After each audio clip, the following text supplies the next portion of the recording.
Life's stressful. I was just, I was really doing my chest. Everything's just furry. And I'm like, all right, tired of this. So I get in the shower. I'm shaving. And I'm like, you know what? I'm going to shave the balls and everything. I'm going hard. So I get everything down to a slick. I even go against the grain. Oh my God! Just on some parts to get it like baby. That hurts a little bit. Sucks. Yeah. It gets yeah. Let me out. Let me out of here. Get me the hell out of here. This girl, I used to hook up with her. Well, anyways, we kind of fell out of touch. She's a little weird anyway. And I had these 2 girls lined up. The both girls canceled on me. So she shows up and she has gained like 80 pounds. She gets up and you're like, here, put the Spider-Man mask on. I've always had a real kink for this. I love Spider-Man. Yeah, you take it, Spider-Man. See, and they already doing it to me right now in the chat. I see it. Where is it at? Look, it's in Enrico. It says, you like swamp. No, that's not what I'm saying, you motherfucker. I'm saying a little. That would be in Vegas right now getting shot on by like 9 dudes. Here's like, for like $2,000, bro. Let's go. Let's do it. You gonna on me? What the fuck is going on? I'd be going crazy. I'd have an OnlyFans because your boy wants a Ferrari. I don't know how I get it.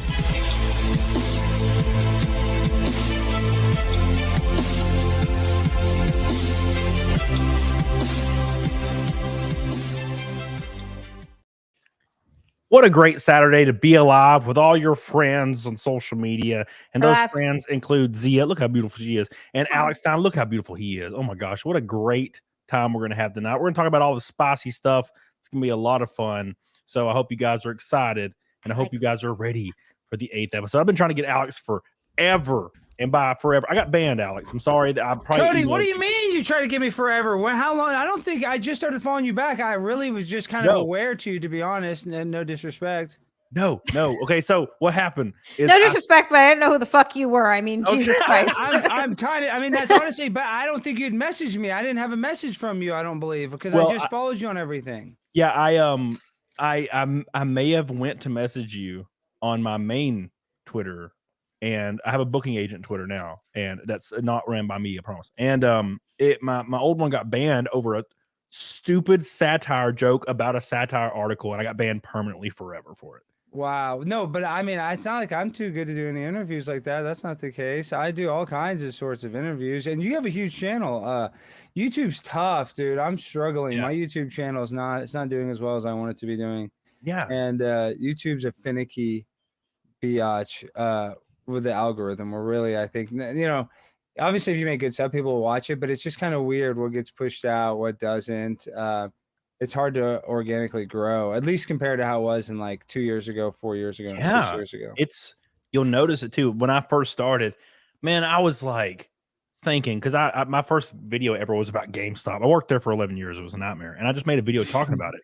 Wait, slow down. I want to hear all about that. But you worked there 11 years, so would you like try to rip guys on their games? Would you lowball them on purpose, or was no? I was really cool, and I was always really, really by the book. But I worked with people that were like the most. That was what my videos were about. Is my old manager had a guy named, I called him Egg because he was like 500 pounds. This dude was the most degenerate, awful. He would steal from children. He didn't give a fuck. Yeah. It was great. He'd double fist pizza. This one time there was this lady, she was like 37, looked like Olivia Wilde, beautiful. And she was like coming up to the register, and I was minding my own business doing something. And then he looks at me and he's all fat looking, because you can't really avoid that. And he I was going to say he's all fat looking because he's fat. He's just fat looking. He looks at me and he's like, hey, Cody, I need you to take this. And he giggles and walks to the back room and closes the door. And I'm like, okay. And I walk over, and he had busted ass, and it smelled like Wait, he busted ass? I mean, he pooped his pants, or that he farted? He did something. He did something. Wow. And this lady's looking at me with disgust. And I'm like, oh, dude, I apologize to her. She was so angry because, she's attractive, and you don't fart on the attractive lady unless you're like with her for like at least 2 weeks before, 2 weeks is how long is when you start farting on a prospective partner. Yeah. 2 weeks. Yeah. That's when mine was the second time I was with a girl. I tried to fart just as the test. That's the first test because careful.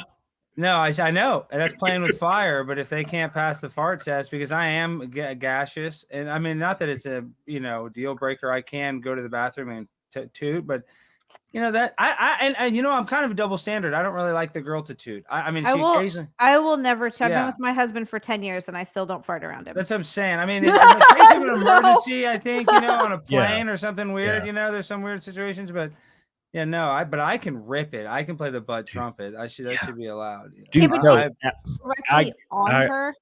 I agree, Alex. Let me just cut Zia off. Okay, Thanks. she's a woman. Thanks. All right, Sorry, I gotta I'm a agree woman. with Alex real quick. Shouldn't be talking. No, I'll never forget that shit. When I started getting like through the ringer of like Tinder back in like 2018, 2017, and I was hanging out with different girls all the time. I hung out with this girl and went to her dad's house. She was like 21, 22. She lived with her dad. Her dad was violently rich because they moved from the Bay Area. He had like 2 Porsche GT3s, all kinds of like Triumph motorcycles. I go into her room and we were hanging out. We had just saw a movie. Go back to her house. I'm hanging out just in her room casually. And I'm like, you know what? Fuck it. And I just busted the loudest ass I've ever busted in my life. And she was really prissy, really attractive. She was like a model in Atlanta. She did all these things. And she like turned around to me and she's like, what the fuck, bro? And I was just like, and then like about 2 months later, when I stopped talking to her, she professed her love for me. All because of the you blasted? I was gonna say that's what did that it. was it, Alex. You fart. I just showed no mercy and just blew the ass on her. I think there's it's like being brutally honest. Yeah, I think there's something about the confidence of a man who's willing to rip ass in front of you that you're like, wow, that man is confident in the fact that he can get laid, whether or not he lets nauseous ass gases out in front of me. She's ready. That's a whole other level of confidence. Yeah, she's ready to smash pissers immediately with that one. Yeah, let's do it. She's like, yeah, that's cool, man. What's the book? Everybody poops. I mean, it is what it is, you know. It is what it is. And speaking of it is what it is, let's give a shout out to these people in the chat already going crazy because we're $400 already in super chats. There's 2 people that did $200 super chats. Eric Linegar and there Billy. he is. Shit, wow. Yeah, guys. so it's because Zia's here and her shirt looks really nice. Let's give a little shout out for Get That Butt, Eric Linegar. I love you, man. I appreciate you. You're the GOAT. You're the man. You're here every damn week. I appreciate you for always supporting your boy with these insane. There was a time period where if a Red Boy was like a once a year event, and these 2 guys every damn week. I'm like, what the hell are you doing? What are you doing? Thank you so much, Eric. I appreciate that. I love you. That puts us already halfway to Naked Snake, Naked Zia. And don't forget Billy Hatcher, as per usual. My man, look at this guy. Let's make this a great stream. It sucks your guest on Wednesday. Cancel. I think Wednesday night should be solo streams with Nick or with Nick. Yeah, Nick wouldn't do it either. He's a bitch. So it's fine. That bastard. No, yeah, Wednesday I just had to take the day off, man. I was just I'm on a diet. I'm on a cut diet, no carbs. Wednesday I was feeling rough. I was like just laying there, just no energy. So I was like, you know what? Fuck it. I'm gonna take the day off and watch some spooky shit on TV. And that's did what you eat on Thanksgiving though? Did you still cut on Thanksgiving? Wow. I went to a Thanksgiving thing unexpectedly yesterday for a few hours, just with a family. I've never met any of these people in my life. They just invited me to the thing because they heard I was doing nothing. And they had a plate of turkey, and turkey has great macros. So I took one that was like the size of a chicken finger, like 2 hours after everybody was done eating, and I just ate it like a popsicle, and then I went home. That's no carbs. No, but protein. Yeah, I just had an amateur boxing match and I won, thank the Lord. But I actually trained for it. I mean, I trained 2 months and I lost 25 pounds. I was 200. I got down to like 212, but I ended up fighting it like right at 220. But I'm already back to 230 in like literally the 3 weeks as I haven't been training. I've gained 10 pounds back. I got to get. I'm just so annoyed. I'm so freaking annoyed because I was so good. It's just crazy how fast you can lose it and gain it. I don't know. Zia's a lot smaller than us. Maybe you probably don't lose it and gain it as fast, but no, I lose and gain quickly. Also, I'm in the middle of doing. I have a coach. I'm in the middle of doing a bulk right now, but it's a slow, steady bulk. So all my food and calories and everything is very carefully controlled, and I'm slowly going up in 50-calorie increments per day, a week to 2 weeks at a time. So it's not like I'm just shoving food in my. I'm not doing like some dirty bulk. And then even when I'm going to do a cut, we're going to gradually go down to about 1,500 and stay there for maybe like 4 to 6 weeks. So it's like very carefully worked on. But yeah, if I just go fucking ham, I'll gain weight fast. But if I starve myself, I'll lose it fast. It just 800 the last 2 weeks is the goal. That's crazy. Yeah, but that's what it comes down to lose weight. It's intermittent fasting or fasting. It's just not fucking eating. I hate to say it. That's a terrible way, but if you want to lose weight fast, like you have to intermittent fast. You have to eat once a day. I mean, I just think that's the only way to like extreme weight loss. I think. Yeah, If you want to do extreme weight loss, but I'd rather focus on body composition. No, I'm not saying that's good. No, I think it's terrible to do. No, I'm just saying. Bad idea. Well, people are like, how do you lose weight? I mean, that's how, if you really are dedicated and you really want to do it, you can do it. You just have to fast. You have to stop eating. You literally have to stop shoving. It's so hard though. It'll work. Yeah. It'll work. I do it every year, and I failed miserably last year because that's when I started like the racing thing full time, and I was gone every weekend from February until May, which is when I usually cut 30 pounds every year. Travel. Yeah. So this year I was like, yeah, I want to do November to February. And so they're like, what about holidays? And I'm like, I don't have family. Like, what am I going to do? Then like, so I'm working on it, and I'm already down almost 10 pounds, and it's something weird. I'm only just past 2 weeks. So it's working. That's really good. That's really quick. 2 months to go. Let's go. Abs. I'm gonna have my abs just all over your face. It's gonna be great. But see, the thing is, the boxing match, I had a weight limit I had to get to, and I was over that when I agreed to it. So like I had a goal, right? I was like, I have to do it. It was so much easier to diet. But once I already did the event, now it's like I'm just hungry. I don't know how to explain it. My willpower is just so much less. Yeah, well, dude. it's so annoying. Have you ever seen those people that prep for competitions, bodybuilding competitions, bikini? It's like that. Have you ever seen what they eat after they fucking dieted down to where they're like, oh my God, it's like that. Oreos. It's because you've been fucking starving. Oh, yeah.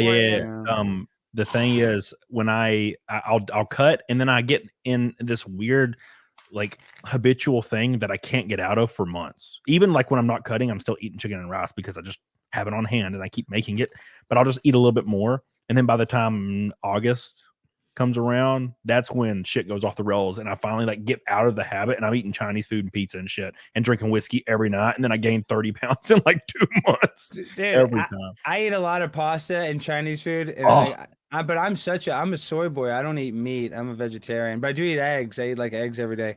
Same. But I can eat salad and I don't put so much ranch, but you can eat a salad with ranch, even though it's a lot of calories. Like that doesn't really make me gain weight, but like the rice, Chinese food, pasta, when I'm eating stuff, bread, it goes on so fast. God, it's so good. It's so good. So we got a few things on the dock today we're going to talk about. And this is going to be a little bit long show.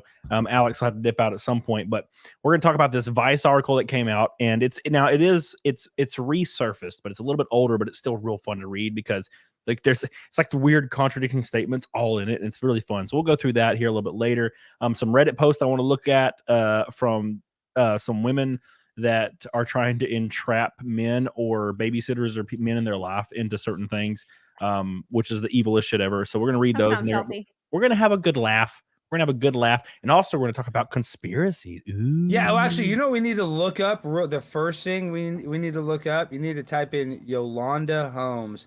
I just saw the most messed up. Now I got to find it. Oh my gosh, I didn't even like it. Hold on. Let me see if I can find it. I just watched one of the most messed up Instagrams I ever watched. Speaking of it, I was kind of talking about this earlier. This is why this is on my mind. Let me see if I can find this. So there's this guy who's like an aspiring rapper. This video, I just watched a video. Yeah. And he's throwing up all this money in the video. And come to find out, he set up a hit on his own mother. Here, I'm going to send it. Hold on. My God. Oh, that's just restoring my faith in humanity one story at a time. That's what you do when you're a rapper. You kill your mother. You kill your mom. Yeah, I mean, Eminem almost did it. He was this close. I got to email it to myself, and then I want to put it in the chat. But then I read all about the story. It's so terrible. Where would one even go to find a hitman? Well, he paid a guy. He offered him like, I think I read in the story, like $4,200 or something, and he only paid him $70. Not even that much. I know. It's because they're in the hood. They're just. They don't that know. Is not enough to murder someone. I'm gonna need at least a cool 50. Hold on. Very Alex low is like, self-worth. He's like, they're in the hood. They don't know any different. They're just in poor negotiation skills. Wow. Oh, God. Yeah, $4,200 is not a lot. I'd have paid $10,000 to knock off my mom for sure. No, do not say that. You're just in a Minecraft, in a video game. If YouTube's watching, we're talking about this all in a video game context.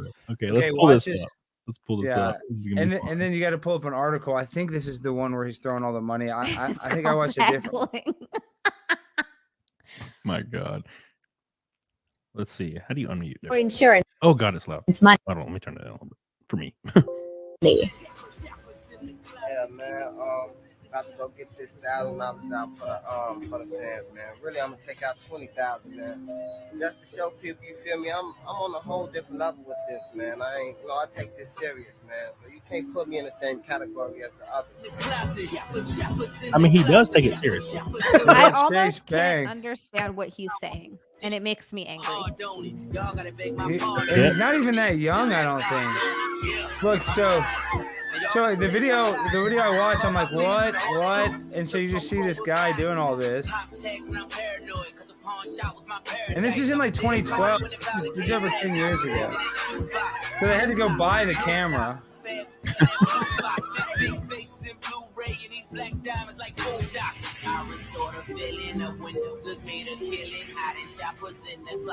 it's crazy to me. Like, people just throw money away. I don't play no games.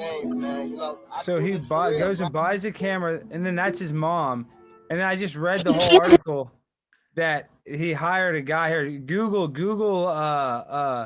Yolanda Holmes, and then see what comes up. The first, this is it. So it says cell phone records helped police track down a killer who shot and stabbed a single mom, Yolanda Holmes. Oh wait, he did it. He shot and stabbed her ass. Did she actually die? Yeah, she died. He paid a guy to do it. He paid it, but he never even paid the guy that did it. Read it. What the fuck? It says in the early morning hours of September 2nd, 2012, Chicago homicide detectives responded to a 911 call. Yolanda Holmes, 45, a single mom who owned a hair salon. Damn, she owned a hair salon. Yeah, I know. She's working her ass off. She worked hard to raise him, and that's how he repays her. What a piece of shit. The biggest. Yeah, Wow. She was found shot and stabbed to death in her apartment. She was killed as she slept alongside her on-off boyfriend, Curtis Wyatt. Detectives found a broken handgun on the bedroom floor and a paring knife missing from the kitchen block. Blood spattered on the walls and signs of a struggle indicated somebody was fighting for their life. John Corliss, Chicago PD homicide detectives, told Sleeping with Death. It says the stabbing and the shot was overkill, and adding that the killer was set on making sure she didn't survive. Well, he wouldn't even pay. How do you do this without the down payment? At least half up front, right? You go to the end of the article. I think they sum it up. I think so. Says I hear out of work and a stalled career as a rapper. He wanted her life insurance policy, her business, and her car. After her death, Kwame withdrew nearly $70,000 from his murdered mother's account and spent the money on flashy clothes and cars. On December 24th, 2013, Kwame Wilson was arrested for his mother's murder. In January 2020, he was convicted of first-degree murder and sentenced to 99 years in prison. Good. Dang. I hope someone stabbed his mom. Stabbed him. Yeah, and his girlfriend was the one that drove the killer to the house. Lorena Johnson pleaded guilty to robbery and served 7 years in prison before being released on parole. So she drove him over there. That is insane to me. It's the killer craziest part is because I was confused for a moment because we were watching this video of him just partying with money, and I'm like, this just seems like rapperness. What I did not understand was that was the money. That was the money right there, wasn't it? That was right after his mom died. That was her car, that Mercedes that he was in that video. Jesus, God. So he just got that money, went to the insurance, then went and bought a camera, then filmed himself going to Chase Bank withdrawing $70,000 on camera. Some people are just pure evil, just garbage people. And then if you read, there's another article I was reading right before this about that. His dad, I believe her ex-husband, was in jail for homicide. His dad was a killer, so that's probably another that. Oh, yeah, his dad, her ex-husband, was in jail for murder. How do that got passed? I don't understand how people expect to not get caught. Like, it never crosses their mind, especially when it's like emotionally motivated. This was calculated, but when it's emotionally motivated, like somebody will just get out of a car and go shoot a dude and then drive off. And I'm like, you know you're fucked, right? What are you doing? Like, Jesus. Yeah. People always think that they're the ones that are going to be able to get away with it. It's always like, no, I'll be able to get away with it. When it's getting harder and harder to get away with murders and crimes these days too. Like, it's getting like impossible. I feel like, yeah. So, but then I watch a lot of these like police interrogation videos. I feel like most of the time when it's murder, it's like always involved with a relationship. That's just what it seems like. I don't know, like a guy kills another guy, or like I don't know. It seems like it's always some sort of love triangle. I've noticed. I mean, there's some people are just mad, but I feel like that's a big thing I've noticed in a lot of the crimes of passion. The best thing, the best thing you could do is like rent or jack a car from some neighborhood from a guy you may not know, and you know he's left, and you know he leaves his keys in the car. You take off to Atlanta. You go through a really rundown gas station that's really dark. You pop a cap. You come back home, drop the car off. You burn your clothes. You don't talk about it. You'll never get caught. That's not how you get away with it. I've thought about this, Alex. I don't Cody, think why you have you can thought get about away with this? it. Really, this is how you I get don't away think with it, so I believe. anymore. Well, because I watch these police interrogation videos. I think the only way you could get away with murder is if you could frame the person as self-defense, as them attacking you first. If you really wanted to frame, if you wanted to get away with a murder, I've looked at it. I've heard it, lawyers talk about it. That's the only way is you could frame it as self-defense. I wonder if it'd be easier for a girl to do that. For sure. Right? Like I could probably get sure. away with murder easier. I'd be like, what? I'm a tiny woman. He attacked me. Oh no. Well, that's what Jodi Arias tried to say. Jodi Arias, who killed that guy, she tried to say he beat her up. But I think he did. I think they were in like rough sex or something. I don't know. That was kind of convoluted, but she murdered him. Yeah, I mean, how do you explain like, oh, well, you know, if he was beating you up, why did you stab him like 30 times? Yeah, like, and take pictures of him in the bath right before it and stuff. She was weird. Are you not familiar with Jodi Arias, Zia? No, what the fuck? She's one of the most famous female murderers of all time. She's like hot. Show us a picture. Yeah, Jodi Arias. It was her at the time. I remember she was going through the shit, and the chick that killed her daughter, and Casey Anthony. Casey Anthony, yeah. I know Casey Anthony. Jodi Arias is way hotter than Casey Anthony. Casey Anthony is like the one though that all the guys are like, "Would just don't get her pregnant." Yeah. I don't know, man. I'd be totally for it. I don't care. You know? There's something about Jodi Arias knowing that she's a killer that makes her hotter. Dude, exactly. Is that 100% exactly. Subway? No, it's not Jared Fogle. Jared, it looks like him. It looks like him. It does look like Jared though. That's funny. Is that Jared Fogle? No, he's in jail for some really messed up. I don't know. She got crazy eyes though. I kind of like him. She does have crazy eyes. Bad looking, yeah. But I agree. The other one's hotter though. Oh fuck! I hate Nancy Grace. What's her face? Just scares me.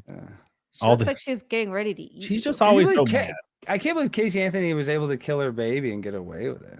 Yeah, like wild. She's talked about it after the fact and said things. And go to the Wikipedia. Was it she left it in her car again? What are the details of that case? It was something egregious. Just on the wiki. Yeah, she like dumped her kid's body in the dumpster, and then it was like in the back of her car forever, like permeating. And like I don't even remember the defense. I watched I listened to last podcast on the left and there was like episodes, like 4 episodes in a row about it in detail. And she pretty much there's almost irrefutable evidence that she did it, and she just got away with it. Like her dad admits that she did it. I forget. Type in Wikipedia. I bet it'll give it a type in Casey Anthony Wikipedia. Ooh, where'd I go? Hold on. Google. There we go. So there you go. Casey Anthony. Yeah, there's so much. It says her skeletal remains were found in a blanket inside a laundry bag in a wooded area. And it says trial testimony varied between duct tape being found near in front of the mouth of the skull. And there was all these things where Casey Anthony was like partying for like weeks and weeks and weeks and didn't even apparently know where her kid was, and she was just out at clubs just getting wrecked.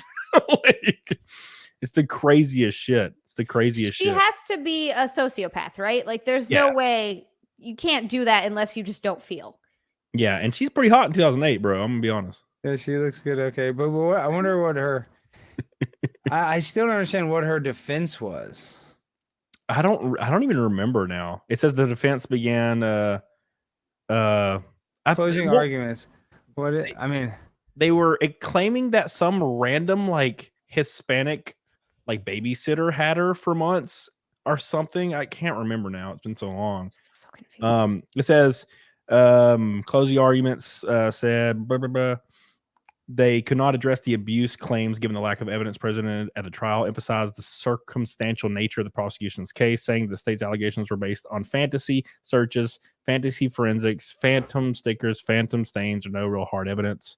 There was something like she Googled how to like bury a body or something. Sure, like crazy. How long does somebody take before they pass out when you choke them or something, like strangle them? All kinds of crazy shit. But yeah, she was found not guilty at all. It's the weirdest shit. That doesn't even make sense. Yeah, I want to find like the defense's actual arguments. Let's see. Well, Wasn't it like that with OJ too, where it didn't even make sense that he wasn't? There's so much evidence that it was just the glove that got. It was like one thing. Well, they had a Mark Furman, like the lead detective, I think, on tape saying the N word, and like they knew that all the evidence pointed to him, but it was all racial. It was all because of all like the racial, tension that was in, especially in Los Angeles at the time. It was like really bad. Yeah, it actually says right here. Okay, so this was their defense. It says the defense team brought evidence saying that at one point Kaylee climbed into the pool and drowned on her own. On her own. And it says Casey Anthony wiped away tears while video was playing. The girl prosecutors argued Casey Anthony suffocated her daughter. The Casey's attorneys contend that Kaylee drowned in the pool and that her mother didn't kill her. Well, so they had no proof that the mom actually killed her. They just had the dead body, so that's how they won on that technical. So if they probably would have charged her something less, like desecrating a dead body, they would have got guilty. Yeah, they tried to get her for murder. It says prosecutor claimed that the child's body was in the trunk of the car, and then dumped near Casey Anthony's home in Orlando, where Kaylee's remains were found nearly 6 months after she disappeared. The thing is, even if your child died and you try to cover it up because she drowned in a pool, you should still be charged with something.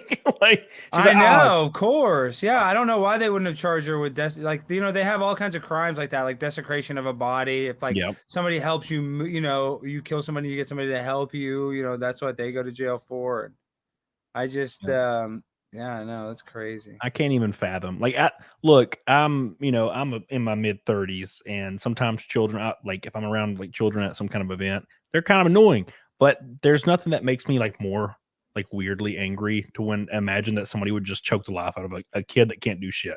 I don't like kids at all. I don't want kids. I don't really like them. It's rare that I find a kid I like. I like my family's kids. That's about it. I have zero interest in children, but there is something in you that when you see or hear about kids getting mistreated, it's just another layer of fucked up. It can't, if you don't get angry, I feel like there's something wrong with it's like kicking a puppy, because they're so innocent. They haven't done anything wrong yet. They haven't gone out into the world, unless they're the little sociopath kids that are fucking psychopaths that are killing puppies. But most kids, my cousin did that.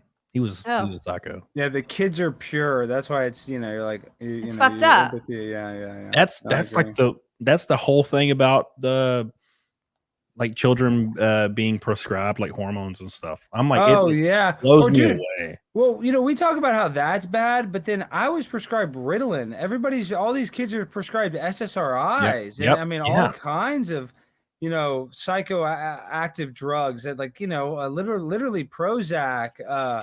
They put, so I'm not saying that stuff. Well, I think it's actually almost just as bad as any hormone therapy they give a kid. We really screwed up the world by just putting all these kids on prescription pills, including me. They put me on prescription pills. Yeah. And I'm all fucked up. Yeah. It's the pharmaceutical companies, those people on the executive board. They're like, yeah, dude, prescribe him. Oh, the kid said something out of turn during class. Prescribe him. I had a really long day one day. I was out of town. I was in a different state. Stuff was going crazy. And I was like, man, I don't know if I'm going to make it through. I had 3 shows, had a live show I had to do. And then later that night I had a show on YouTube I had to do. So we were doing a live show at some hotel in Vegas, a comedy show. And I was like, I don't think I'm going to survive this shit, because I had just raced the week before. The week after I had to race. Oh, God, it was awful. And I was like, I don't think I can do this. And one of my friends is like, bro, I have Ritalin. Have you ever taken Ritalin? And I'm like, I don't even know what that is. And they're like, here, take a quarter of this or some shit. Bro, it was 5 a.m. after all the events. And I was at the bar just, woo, this is great. Yeah. Especially with the alcohol. It has a synergistic effect when you mix, Adderall and Ritalin, with alcohol. Like it says, it creates a third high. You get the speed of that, you get the drunk, and then you get a synergistic high of them together. Yeah, you can just take shots. You can take half Adderall, take 5 shots. You're like, man, I feel nothing. And then when the Adderall goes away, you're like, I feel pretty bad. See, that did not happen for me. I was diagnosed with ADHD as an adult, but there were a lot of signs leading up until then. And I should have known when I took what is it? Not Ritalin. What's the other one? Adderall for funsies at a concert. People are like, this is going to be great. I took 1 Adderall and I was like, I feel very, very calm and very, very good right now. And that should have been my first clue. And I don't know why. I just didn't think about it at the time. I was like, this didn't do anything for me. I don't understand why you guys are all hyper on this. And it wasn't until like later in life that I got diagnosed, and I was like, oh, This all makes sense now. Well, when I take it though, I do get kind of tight, like in quiet, because I'm kind of jacked up. You know what I mean? When I'm, you know how like they say when you do cocaine, you just want to like come up with a screenplay or like a business, idea. With Adderall, it's kind of like that, but I'm kind of like just like I can study, I can hyper focus, but I'm not very social in a weird way. So I can see why they gave it to hyperactivity people because I'm like locked up. I remember when I take it as a kid, I'd be like, I don't know how to explain it. I'm just not. It's like gave me major anxiety almost or something. I'm writing a book right now, and I've went through the first 3 chapters now. Z, I have to send you the next one. Send me the 3rd one. And dude, I'm like, man, I really need some Adderall because I can be like, 15 chapters done. Like, just go. And in college, I used it. I didn't really need it in high school, but I needed it in college because I would take it and I would be able to cram. Yeah, that seems that. Dude, I had friends that would take. They like unironically were like they were all over the cocaine, like engineering students. Oh, well, I didn't do that. They're like, thank God for cocaine, and I'm like, this is Alabama. Where'd you get cocaine? They would do coke and study. Yeah. I can do that. I did Adderall and studied in coffee. I'd rip cigarettes, but that's about. I never. Because if you ever did coke in college, it's the last time I would do it. Really, you'd have to be drinking.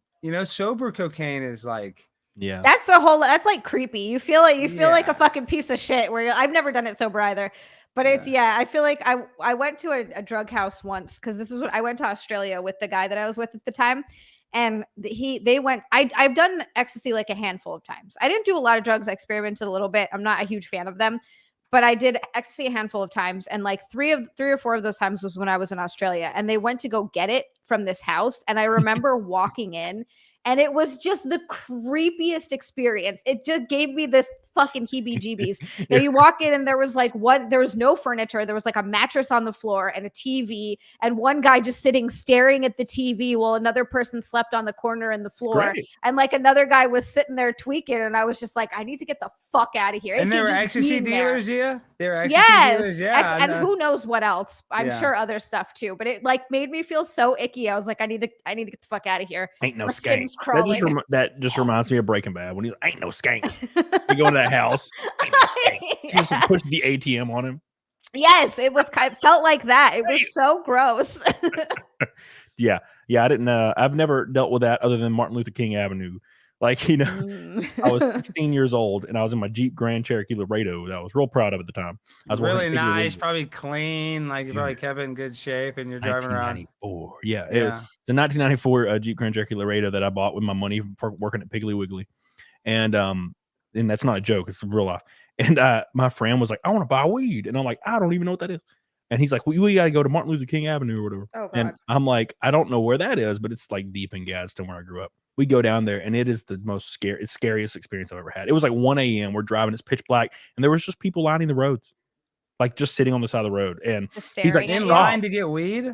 I don't know what they were trying to do. They were just hanging out. They were selling or whatever. And then he was like, stop the car. And I'm like, man, I really don't want to stop. And people were like chasing the car and hitting my windows and saying, stop, white boy, stop, white boy. And I'm like, Nashville? Where is this? Alabama. Cody? Oh, Alabama. Sorry, I don't know why I said Nashville. Yeah. Where in Alabama? Which city in Alabama? Gadsden. Oh, Gadsden. Wow. Yeah, and it was I was like, that's in the middle of nowhere. Where's Gadsden, Alabama? It's just this real shitty like city that's like basically the only real city in Alabama is Mobile, Alabama, correct? I mean, I've been to Alabama, I've been to Mobile a bunch, but isn't Mobile, that's where all the Nazis went. Speaking of conspiracies, that's why they have a bunch of NASA stuff in Mobile. Yeah, that's why Mobile's propped up. There's Huntsville. I live in Huntsville. Yeah, Alabama. Huntsville's a big city, but Mobile's bigger than Huntsville. Yeah, there's Mobile, Huntsville, Anniston, and Birmingham. That's the and Huntsville's. Oh, Birmingham's the capital. All right, yeah. Oh, is Huntsville bigger than Birmingham? Huntsville is not. No, Birmingham's the biggest and also most destroyed with crime. Huntsville's like Birmingham's bigger than Mobile, even though Mobile's on the water like that. You would think more people want to live there. Yeah, it's Mobile's kind of nicer, but Huntsville's real nice. It's a real nice place. It is because at Mobile, you're like 1 hour to Florida, nice beaches. Like it'd be nice to live in. People don't realize if you're in Mobile, Alabama, you're like in the Floribama. There's actually you can drive like 4 hours and be in some of the nicest beaches in the country. Yeah, dude. I used to go down to Gulf Shores. Yeah, that's like 2 hours. I even went there in college all the time. I loved it. Yeah, it was great, man. But no, or Alabama can get real spicy in some areas. Anniston and Birmingham are the worst, and Gadsden's like a small little, like it's like a 4-way stop, man. But it's real bad. I worked at GameStop for 8 years or 7 years. Dude, so you worked at a GameStop in a rural Alabama. I mean, not rural, but a suburb, Alabama suburb. Oh man, we got robbed all the time. No. Have you, when you were working, have you been robbed? Yeah, of course. They would pull a gun, or what would they say? How would they do it? Yeah, so I had 2 guys run in one time, and this dude, one guy holds the door, the other guy comes in, and he runs around the counter, and I was like 17, I think. Wait, to pause real quick. Aren't the games in a different spot than the boxes, right? So like, yeah. Because I don't shop there. I mean, I've been to GameStop a few times, but I mean, I'm just saying. If I remember right, you can't just go in there and steal the games off the wall. You're not going to get that many games. Yeah, they right? they didn't want the games. Yeah. But they wanted me to don't people do that all the time? Shoplifting? I mean, that was the biggest thing. Yeah, people were trying to do. Okay, yeah. But this dude pulls out his revolver that's like the size of a small dog and like puts it up against my temple, and he's like open the register. So I open the register, I give him everything. It was like $200 and something, and he's like, "Where are the bags?" And we used to have bank bags years ago, like right before I started working there, which we would cash dump in, and we didn't do that anymore. So he's robbed a place before. And he was like screaming, "Where's the bags at?" And he was like pushing his revolver into my temple. Dude. And I was like, I had accepted, like there was this weird calming sensation. And I was like, you know what? My life was pretty good. And I thought it was over. And then the door chime went off and they were gone. That's so insane. That was the most egregious robbery ever, where they just put for $250. Yeah, it was pretty scary. And then the regional director offered me time off paid, and I was like, I don't need that. Thinking back, I'm like, damn, I should have taken that. You should have taken it. You should have taken. You had a gun put to your head. You should have fucking taken some whatever that paid leave. Jesus Christ. Is there not something you can file? Can you not like sue? I wonder if you can like sue games. I mean, not now, but I just wonder. Like they obviously have, the reason why is I know you like don't want to sue your company, but I'm sure they have some sort of insurance for if somebody gets robbed. Like you do think that you would have some sort of legal case, like post-traumatic stress. Oh yeah. Well, they set stuff aside, dude. They set stuff aside all the time for when people get killed in robberies, and then they just pay out the family and just don't talk about it. But yeah, I feel like you would still be entitled to that, even though you didn't die. You would think? No, but it's much smaller. But I mean, something. It got pretty bad, but people get killed in these robberies at GameStop all the time, and GameStop just pushes it on the rug, and they never increase security, and they still schedule 4'11", 90-pound girls at midnight alone every day. And I'm like, dude, this is awful. That's insane. Also, I feel like there are just some areas where stores like that shouldn't be open. You shouldn't be open in certain areas. If you're getting robbed more than you're making money. Yeah. And I think it's because it's like a kid's store, like young people are just dumb. You know what I'm saying? There's something about GameStop, like it's a store kids have been going to a long time. They're familiar with it. I feel like a lot of these crimes and like murders and robberies and stuff are from like younger people. Oh yeah. You know? Yeah, ain't no old dude going to GameStop to rob him. He's still robbing a 7-Eleven because he still thinks it's the 80s. Yeah, you don't really see like 35-year-old robbers. It's always like 17, 18, 19, 20. Dude. We always talked about it, right? We talked about it, but before I ever got robbed, we'd always talk about it, in our downtime. And they're like, yeah, they have gang initiations around here to like kill a white person. And I'm, dude, when that robbery happened, that's all I could think about. I was like, well, this is it. This is over. We done. You were thinking about that before, as you're getting robbed. You were thinking about that thought. I was like, oh shit, I'm gonna be the guy. Here we go. That's what I would think too. I know, but as you're going to that, I'm just saying your brain was like, oh my gosh, they kill people for initiation. It's like, damn, dude, you were ready to go, man. You were singing the blues, dude. I completely accepted it. I was like, well, you're on borrowed time, bro. I mean, all this is extra. You're in overtime. Yeah, I was pretty calm. And then the store manager, Egg, the fat guy, went to a meeting 2 days later. He was never there. He wasn't even there. He went to a meeting 2 days later and told like the district manager and all the other managers that I was like sobbing and crying like a girl. And I'm like, what the fuck? Like, why would you just make some shit up? Shit. Especially if you're not going to get anything out of that. What the fuck? Yeah. Like I can cry when I watch Coco, but that's not Coco. Skytex, Cody's going to make me watch Coco when we meet next month. It's happening. Speaking of meeting next month and watching Coco, Dryless with $100 super chat. Look at this beautiful man. Says, wish you the best. Just came home from 2 Thanksgivings. Parents divorced. It is what it is. I'm sorry to hear that, Dryless. My parents don't celebrate Thanksgiving, but it would be weird if both of them celebrated it and not together. That would be strange. So I'm sorry to hear that, but your your YouTube family is always here. So I love you and I appreciate you. And thank you so much for your giant support, bro. We are 300 from Naked Snake, Naked Zia for the, I don't know how many times in a row. Forever in a row, actually forever. Only been 40 minutes. Forever in a row. We've never missed it ever in a show. Thank you. Thank you, Dralis. I appreciate you. And don't forget Yuri and Sanborn with the pink night. It's coming in, the rainbow knot. $50 super chat. Look at this, man. Oh my gosh. Says, only time I ever had X was when someone spiked my drink at a barnyard rave in Dallas. I woke up naked the next day in a cornfield naked in Iowa with no idea how I got there. It's a crazy experience. That sounds great. I want to wake up in a field in Iowa. I feel like only a guy can say that. That scared the ever living bejesus out of me. I was like, wake up in a field in Iowa. Jesus Christ. Sounds great. Cody's like, that sounds like fun. That's like my worst nightmare. Yeah. What's your biggest like, I can't remember what happened story, Alex, where like maybe you're at a party or something and you just like have no idea. I don't know how that guy ended up in Iowa. It's 10 hours from Dallas, but okay. All right. I just Googled it. I just looked. I mean, they would have had to get on ecstasy and drive there all night. So you woke up at 5 and I mean, you woke up the next night. I mean, you would have to slept all day. Something about your stories, but Arion, thank you for the $50. Send another 50 explaining yourself. And then we'll be good. Thank you, Aaron. Appreciate it. Aaron, excuse me. And other than $100 super chat, that's money in the bank. But my craziest like wild drug story at college. I think the craziest time it was in Hangout Music Festival. It was like all you can drink. My buddy, we had like VIP all access passes, and I was just like drinking. I think I took a little ecstasy, but I didn't even know what I was doing. I tried ketamine. Have you ever tried ketamine? No, I've been wanting to for a long time. Oh, it was very relaxing, but I got like a K-hole and I was like, I was kind of like stuck. Like I was like so high. I was like listening to music. I could move, but like, I was just like, I don't know how to explain. I wasn't brain dead, but I was like, that was like the most messed up I ever was.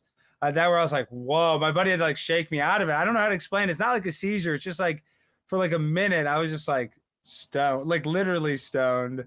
Yeah, that's one of the craziest. But I mean, I was, I think I was like 21 at the time. My worst was I was in Vegas and I was in this huge suite in Vegas and I was hanging out with some people. And this guy, I'd taken edibles once in my life ever. And he was like, bro, I got these edibles. And I'm like, all right, cool. And he's like, how much are they? I'm like, how much are they? And he's like, well, these are 50s and these are 10s. So I'm just like, I just pop them like candy because I'm stupid. And man, about an hour later, people were talking to me and I would like come into consciousness and be like, what? And they'd be like, did you hear me? And I'm like, oh my God, what's happening? And the worst thing happened, Alex.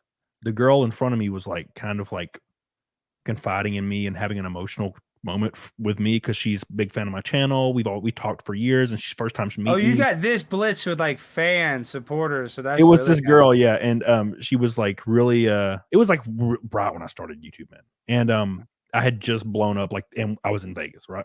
So she's like telling me that she really likes me and she's really respects me and all these. I don't remember, to be honest, but somebody told me she was like professing her love. I don't really know, but I've had a lot of supporters profess their love. It's I was fucked. And I kept coming back into consciousness, like turning a TV on, and I'd be like, what? And she'd be like, did you hear what I said? And I'm like, oh God, no, I don't know what's going on. So how did she take it? Dude, she's so pissed. Mad. Dude, she was. Yeah. I would every time she's not a fan anymore. I bet. No, I haven't talked to her since. Yeah. Dude, I'm not even joking. No, I would come into consciousness and she would have this disgusted look on her face, and I'm just like, did you say something? And she's like, yes. And I'm like, oh my God, what's happening, dude? This is over. And everybody was just laughing, and I was like, I need to leave. And I was like walking on the long corridors like it was The Shining. And I didn't know what was happening. It was like I was like coming in and out of just blackness, and I was like holding the walls. I was like, oh, "What is happening to me?" It was awful. It was the worst thing I've ever experienced. It was, and I woke up the next day and felt fine. It was great. Wow! So it didn't even last that long. That's actually surprising. It was pretty terrifying. No, and I bet Zia has this way worse than you and I. But we're like, Zia, do you have it where if you interact with your supporters or fans or whatever, they all think it's flirting? Like I've had multiple, more than one girl's like professor loves me, and they're like. I'm like, I've never it gave you any interest that we'd have a relationship, why are you like that? They're like, you flirt with me all the time because like I heart a message or something, they send me like, the automatic response. But I'm saying I get that. I've had that with multiple fans where like they really felt like I led them on I'm sure that. I mean, does that happen to you, Sure. Cody? Sure. Yeah. That's never happened with you, Zia? No, I actually haven't had that ever happen to me before. Luckily, I guess I have enough Well, of a Well, filter? she I just guess. kind of started a few months ago, and she's already blown up and been killing it. And Johan Noxos is coming for you. I feel like he's gonna be DMing you soon. No, Johan and I talk. He's awesome. Yeah, but what it's about not you? like that. Yeah, well, maybe it's different because you're a pretty girl, but I'm just saying, like, I guess girls, maybe, I don't know how to explain it. Like, it's just, I feel like I've had 2 for sure girls were like, you were flirting with me, and I was not. I mean, I was being nice. I'm being thank you, and in message I might have said, oh, I love that to something, but I was not ever sexually interested. They thought they professed their love to me. It's very awkward. It gets weird. Yeah, one of my main supporters did the thing, and it kind of just ruined the friendship of the support, and that, it's like, it just is what it is. No shit. I've had people like super chat me for like a year, and they're great people. They're fun. I'm super, happy that they've always supported me and be in the chat. Great conversations. Yeah. But then you meet them and stuff doesn't, I don't, and I guess it doesn't go as planned, and then they just never pop in my chat again. Like, ever again. I'm like, Do you oops. think they're hoping for it to be so? Like, were these women like? You think they were hoping for it to be something more? I think they wanted me to smash their pisser, and I'm like, girl, like if your weight starts with a 3, I can't. I'm sorry. Yeah, but not even that. They definitely want that. But I think also they like want that. Oh, we're gonna see each other, and we're just gonna connect on this metaphysical, and like hang out all the time. Parasocial relationships, dangerous. It's dangerous. It's the thing, and luckily I haven't really dealt with this. I dealt with it a little bit with like a mod that I used to have, where they think that they have access to you constantly all the time. Yeah. And anytime you like it's like they forget that you have. That's kind of what it is. They like forget that you have your own life and you have stuff that you have to do that's like outside of that. So he would like freak out on me if I didn't answer his messages every single day. Like sometimes I just am busy or I'm tired, and I get a lot of messages coming from a lot of different platforms. It's like, it's a lot to keep up with, and I don't mean to ignore anyone. It's just, but if I didn't, you can't be I don't like you telling stories about us. No, but I've had that with multiple people, exactly what Zia is describing, where like, it's funny how the people that are nicest to you and do it in the right way, you will give access to strangers, or I mean, not necessarily strangers because you meet them online, but they are strangers. They become friends, but it takes you don't know them right away. And he would freak out on me if I didn't answer his messages every single day. And he started messaging me about how he was at first, though, Zia. At first it was fine, exactly. And then he would talk about how he was gonna unalive himself, and that happened constantly. It was oh my gosh, they always go. That's 101. Yeah, it's 101. Every time. So stressful, and I was like, oh my god, I'm not equipped to handle any of this. Please talk to a professional. Zia, we were literally talking about this like 2 days ago. Really? I was like, they always go to this to kill themselves route every time. I know, but we're just talking about this in a video game. I'm talking about a Minecraft. Yes, in Minecraft, obviously not in real life. No, but not in real life. Speaking of that, no, I've had one situation where this girl was a supporter of mine, and she was really attractive.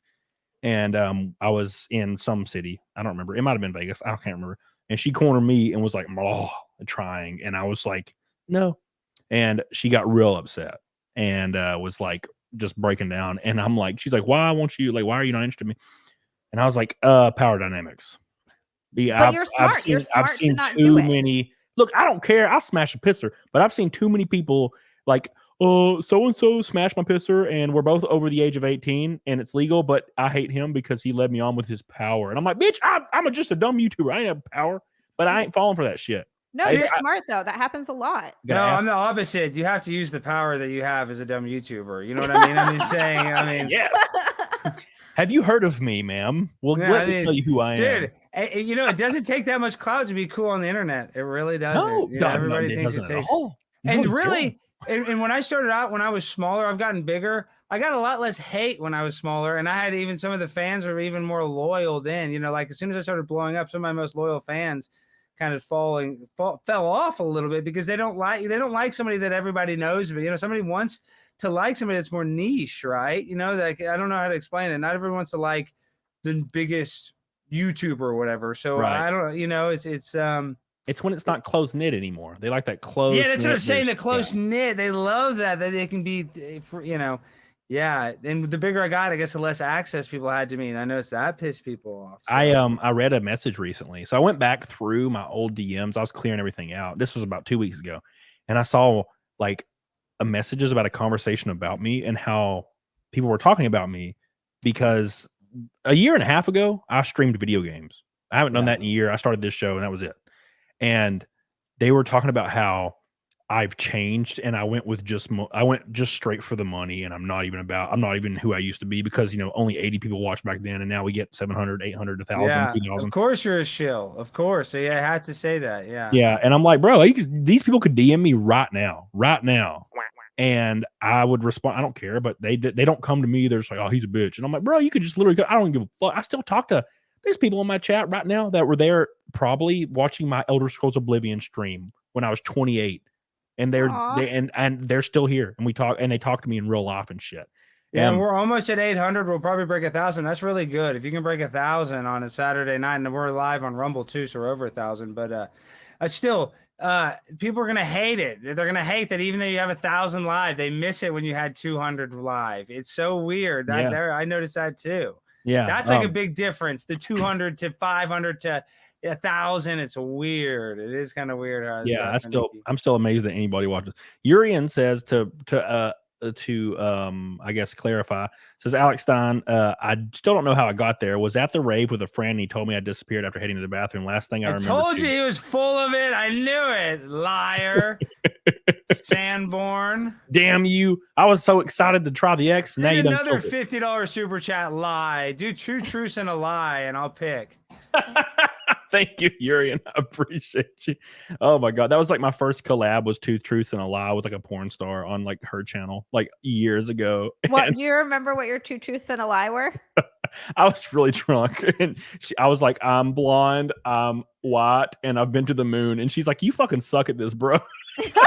That's a terrible one. I was like, I don't know how to play this game, and I just kept drinking anyway because it was take a shot if you lose, and I just kept fucking. So you just wanted to get drunk. You're like, I'm going to keep losing so I get wasted. Yeah. And then we were supposed to, this is just very attractive porn lady. And then we were supposed to meet in Vegas, and then I got way too nervous and didn't do it. Because I was in Vegas. She's like, where are you? And I'm like, I'm just put my phone down. I can't do this. I'm so nervous. Why were you nervous? Because you knew you were going to have to bang. And I knew I was going to have to perform. And I'm like, oh, she might not be into like 2-inch penises. I don't know if I should. I had a chance to bang a porn star when I lived in California, and I didn't do it for that. It's because she would talk about how she's banged all these guys, and I was like, I mean, maybe my confidence, I just didn't want to ride on. I was like, I'm not even gonna bang this, because I felt like it would hurt my confidence, it's like throwing a hot dog down a hallway or something. She's just reading a book. She's expert level. It's like playing a video game versus a guy on expert level. I'm gonna lose, Call of Duty. I mean, I'm supposed to hang out with this girl, and I Google her videos, and the first video is a dude with like an 11-inch penis. I'm like, yeah, there's no way I'm doing this. No way. That's what I saw. This girl, she was literally getting double teeth. I would never, but she was like a fan when I was a nobody in LA, mutual friend. Long story short, she was a nice person. I ended up meeting her, but I never did anything relationship-wise. Because, I mean, like, I'm going to do that. I would be going to the kiddie pool versus the ocean. Yeah, dude. Yeah, it's no way. I'll hang out with the girls that claim they've been with one guy in the last 10 years. Slosher! I don't know. Dude, we're crushing it on super chats tonight. Oh, it's because Zia's got a tight shirt on. I don't know what you guys you keep saying it's that, but your streams are always like that. Sorry. Continue. Yeah, well, whatever. We're almost to $1,000. Keep up some more $50 super chats, folks. Yeah, I appreciate you guys. We're right around the corner. You guys are goated as hell. It might be a Fight Milk Saturday for the first time in forever. Says, I don't know what you guys go through with parasocial relationships, but some people are just weird with boundaries. I know women who have worked as waitresses, guys stop being nice. 100% Slosher, 100% right. Slosher. I waited tables. Oh, dude, go ahead. Sorry, Zia. My ex-wife worked as she was a bartender at this really freaking jumping joint in Huntsville, right in the middle of Huntsville. And she'd make $1,000 every Saturday. And dude, there was dudes, she said, that would just profess their love and try to want to marry her, like be drunk and like, I want to marry you, and then now this is actually kind of fucked up. So she left me obviously in 2016. It's very widely known. And if you guys don't know, it was just over. It was like a kind of a mutual thing, whatever. I didn't want it to happen. You have a public breakup on 2016 on the internet? No. Saying, Cody? No one knows who she is, but it was I couldn't do anything about it, and I just accepted it. And we didn't fight. It was a very normal, calm relationship. It'd be hard to date a bartender, though, right? I Yeah. mean, you know, she's an engineer now, but well, she was an engineer back then too. She was a bartender in it. She bartended to pay for it. I feel like when they're at the bar a lot, they're just dealing with a lot of men and this and that. I don't know. It just seems like I don't know if I could date a girl. I kind of agree now because she got married a year later. That's what I'm saying. She's always with regulars. She's always with these guys. She's always at the bar. I don't know. There's just there's something about that that's kind of makes me like, I don't know if that's the place to. She got married a year later to one of the regulars that came to her bar all the time. Of course. Yeah. So she's been banging him the whole time, dude.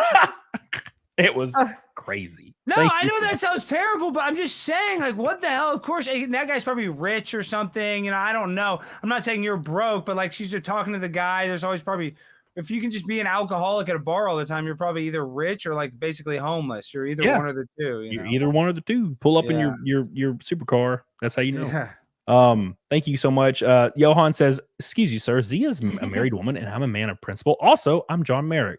I bring Zia SMV way down. I know my place. You look like SMV. What's SMV? Sexual something. I don't know shit. It's probably like average sexual male value down, or maybe I don't know. Sexual value, something value. Johan is fantastic. He's a great man. None of anyone that I have in my community now has ever tried to get like hit on me or get inappropriate or like demand anything weird from me. I sent you my dick pic literally 2 days ago. Cody, I wasn't talking about you. You're a friend. Sorry. He was like, it's not that small. I'm like, Zia, what the fuck? You're supposed to not. It's a joke. Oh shit. It's not that small, Cody. I'm just saying. No, I'm luckily I haven't since that one mod, and I've tried to be a little bit more careful about having some boundaries, but for the most part, I haven't dealt with it. Like everybody's been really great. I'm really wonderful. I'm really lucky. But I did wait tables for years. Years I waited tables for, and that was fucking wild. The same thing. People are like, I'll give you a like, because I had a ring. I was married at the time. They're like, I'll give you a bigger diamond than that. They would leave their number all the time. Like it was fucking constant. I would have just taken the diamonds, bro. just give me the diamond. I'll take it back. I'm gonna pawn it. Let's do it. Let's do it. Raykin says he started his diet trying to finish off last year the holiday food. Dude, hell yeah. Nice. You won't get there. My boy Raykin, he's a good dude. It's once you get 2 weeks in, I'm over 2 weeks in now, and I'm just so solid. I'm good. That's what it easier. Takes. Yeah. You gotta do like no sugar. When you do the carbs, that's when I was losing the weight. I was stopped at the sugar and any like snacks, like the bread. But if you can go 2 weeks really like strict, you crave that stuff so much less. It's weird though how fast it turns on. Mm-hmm. Like I said, and I started going back to eating cookies and stuff. Now I'm like buying cookies and crap. It's the more you eat it, the more you crave it. It's obvious. Dude, I'm the opposite. I need to, if I try to restrict it and tell myself I can't have it, I crave it like fucking crazy. It doesn't matter how long I don't, and then I end up binging on it no matter what. If I have a little bit every day and I just work it into my diet and I'm like, cool, this is part of my calories, then I'll have like 2 cookies and I'm fucking good. I never binge anymore. I binge. Dude, That's not good. I'll be on the way home from a race back when I used to drive and not fly, and I would stop at Buc-ee's and I would get their macadamia nut cookies, White Talk macadamia, and they come in a pack like this, and they're all wrapped up and freshly baked. I peel that bitch down and eat every one of them on the drive home. That's what I'm saying. I get like the Oreos, and I do a line of Oreos, like literally like Rated that. Cocaine for Oreos. I call it doing a line, but I'll finish the Oreos in less than 12 hours probably, because I'll eat most of the pack and I'll have like half of a line left of the Oreos. Yeah, that's what I do. Next day, I just keep grabbing them. I'm like, one more, and I'm just and then eventually they're gone. I'm like, oh fuck, I done goofed. But I'm 2 weeks in, and I started incorporating 50 calorie, no sugar Greek yogurt, and that's kind of filling that void. Magnum Norse says, just left Chicago for North Carolina. Best decision I've ever made. People are savages. Story, gangster gets murdered, then 11 people at his funeral get murdered. What the fuck? Where are the Democrats now? Where's Clint Eastwood when you need Dude, it's crazy. You know what's really frustrating about this whole thing is, I obviously stay out of these places. I ain't going anywhere. I love where I live, but every time I see someone trying to defend like New York City or LA or something like that, like the stats, they're like, oh, well, did you know that actually rural Alabama has a higher murder rate? And I'm like, yeah, because there's There's 27,000 people in one murder a decade. So technically, the murder rate's higher than Chicago at 2,000 deaths, you bitches. Yeah, that's how they can lie with any numbers. But you know, also like a lot of the murders too are suicides. People don't even realize that. That's true. Or like the gun violence, a ton of them are literal suicides. So, I mean, you know, it is what it is. But we're like in Chicago, that's where that guy killed his mom. That video we watched earlier, they were in Chicago. Gosh, Chicago's people will tell you it's not that. Dude, I saw a reel the other day, Instagram reel, and it was this is what you can get for $100,000 in Zimbabwe or some shit, and it was like a mansion, it's like a 4-story house. Yeah, dude, it was like supercars, mansion, shit. But when you watch it still looks pretty shitty. I mean, it looks nice. So, you know, you watch it like this, just still looks like that. There's not enough concrete under that stairwell or something. You know what I mean? Like it still looks slightly off. But yes, I know. Yeah, I still like those TikToks. And there's people in the comment section, and they're like, I've been to Zimbabwe. It's so safe. People are just it's propaganda saying it's not safe. And I'm like, bitch, I look at the average age for Zimbabwe. Average age in almost every country is like 60. In Zimbabwe, it's 16 years old. Well, we're on YouTube. We're on YouTube. We can only say so much, but this you can say. Nigeria had a lower COVID death rate than America. Yep. I won't go into why, even though they prescribe a lot of stuff, just, you know, antibiotics are mandatory there that they didn't let us have during it here. But I'm just saying, think about that. Nigeria, those places are like third world or hellholes. Like they can't even build wells. Mr. Beast has to build their wells. And did you see that after Mr. Beast built the wells, a bunch of like town chiefs, people got in trouble because they realized that they were lying with the well charities. They were, you know, bilking the charities, like saying that wells cost more than they really do. So Mr. Beast exposed a lot of corruption with the water in Africa. Isn't that crazy? Yeah, and people were angry. People were angry at Mr. Beast's era. I hear about that all the time where they're pissed off at Mr. Beast and they're like, he just does it because it's a tax write-off, or he just does it to make money. And it's like, it doesn't matter why he does it. He still does so much fucking good, and people can't stand to see that. They claimed because he made the Zimbabwe government and establishment look bad, and they're trying their best. And I'm like, apparently not. Yeah, but that's not really why. What's really why is because he exposed how much it really costs. And the people that are speaking out against it, they're from these like one of the things called like FACE. They're 4 literal charity organizations that build wells in Africa. They don't like it because it proves that they're saying, oh, to build a well in Africa, it's $150,000. You know, or I don't know what they're saying, but it's obviously more than what it really costs because a lot of those charities are scams. They're pocketing the money. Yes, they're pocketing the rest. And then on top of that, they were complaining, oh, well, these wells all need to be serviced within 10 or 15 years. Like, well, no shit, Sherlock, but it's still they should have the wells. You know, they're like, oh, is he going to come back and service them in 15 years? It's like, dude, yeah, maybe. Yeah, maybe. Yeah, no, literally, maybe he would. But like, they're complaining about the potential that they know they're going to be good for 10 years. They even said, they're like, well, 10 years. It'll be good for 10 years. And then possibly they could have issues. It's like, okay, well, let's worry about that in 10 years. Yeah. So how about, I was going to say, so no water for 10 to 15 years because there might be problems down the line. Cool. Yeah, it's the thing is a government will take over by force in these countries, like kill everybody, which is why that house is $100,000, because in 2 years you're probably going to get killed, beheaded when the new government takes over by force. And the issue is they come in and they just siphon the money. And they just keep siphoning the money, and there's like a couple people that are elites, they're in power, and they just fucking pocket everything until they're killed, and then the next people come in and start pocketing everything. That's just how this shit's ran. That's how it's ran. It's pretty hilarious. Gabriel Knight, by the way. Oh my god, guy's a maniac. Prime time 99 is a god among us peons. You're truly Andy Kaufman's successor. Wow, Gabriel Knight, I salute you. That is a very, very generous super chat. I appreciate that. And then he has the kind of crazy avatar. I wonder what that's all about. You're very mysterious, Gabe, to say the least. If you don't mind if I call you that, Gabe. Very, very mysterious. Very conspiracy. That's what I'm saying. That's why that's why Gabriel's my guy. I can already tell he's got some kind of a cultic symbol. He probably likes my, all my conspiracies that I like so much. Yeah, that's what I went on Adam Krigler's show recently. And that's all. We'll just talk about conspiracies for hours, and then he canceled on me. That son of a bitch. You know what? My favorite kind of conspiracy I like lately. Oh, EMAC in the chat. I met you in Tampa. Great to meet you, EMAC. They didn't send a super chat, but I just noticed that. That's good. My favorite conspiracy though that I've noticed I get a lot of kickback for because I brought it up. I was talking to Eddie Bravo and Sam Tripoli, and they even thought I was kind of crazy. But I don't think Michael Jackson molested any young children. I 100% agree. Yeah. I said that me and Razorfist talked about this the other day. Yeah. Razorfist is a big proprietor of that. He made a bunch of videos about it. And I completely agree. And the reason is because the dude is obviously like chemically castrated. He's not in that frame of mind to do that, in my opinion. And also, there was no evidence ever suggesting that other than parents that wanted some of that money. Allegations. Yeah. And there's been all these documentaries about it. And Wade Robinson and James Safechuck, the two guys that were in the main documentary called Leaving Neverland, one of the guys, Wade Robinson, testified on Michael's behalf twice as the first lead character witness by California's top state prosecutor in other cases, trying to indict Michael Jackson for, sexual, sexual assault of a minor. And both times that he was investigated, cross-examined, he said he was never touched. He never did anything. He was so nice to him. He was always respectful. Nothing like, and they were like grilling him. They're like, tell us the truth. We understand. Like, we'll protect you.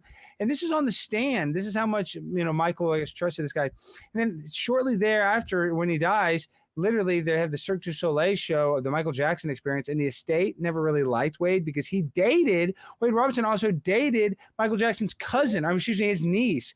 It was his brother's daughter. And so and I guess they had a bad falling out. So that's why the estate didn't really like Wade that much.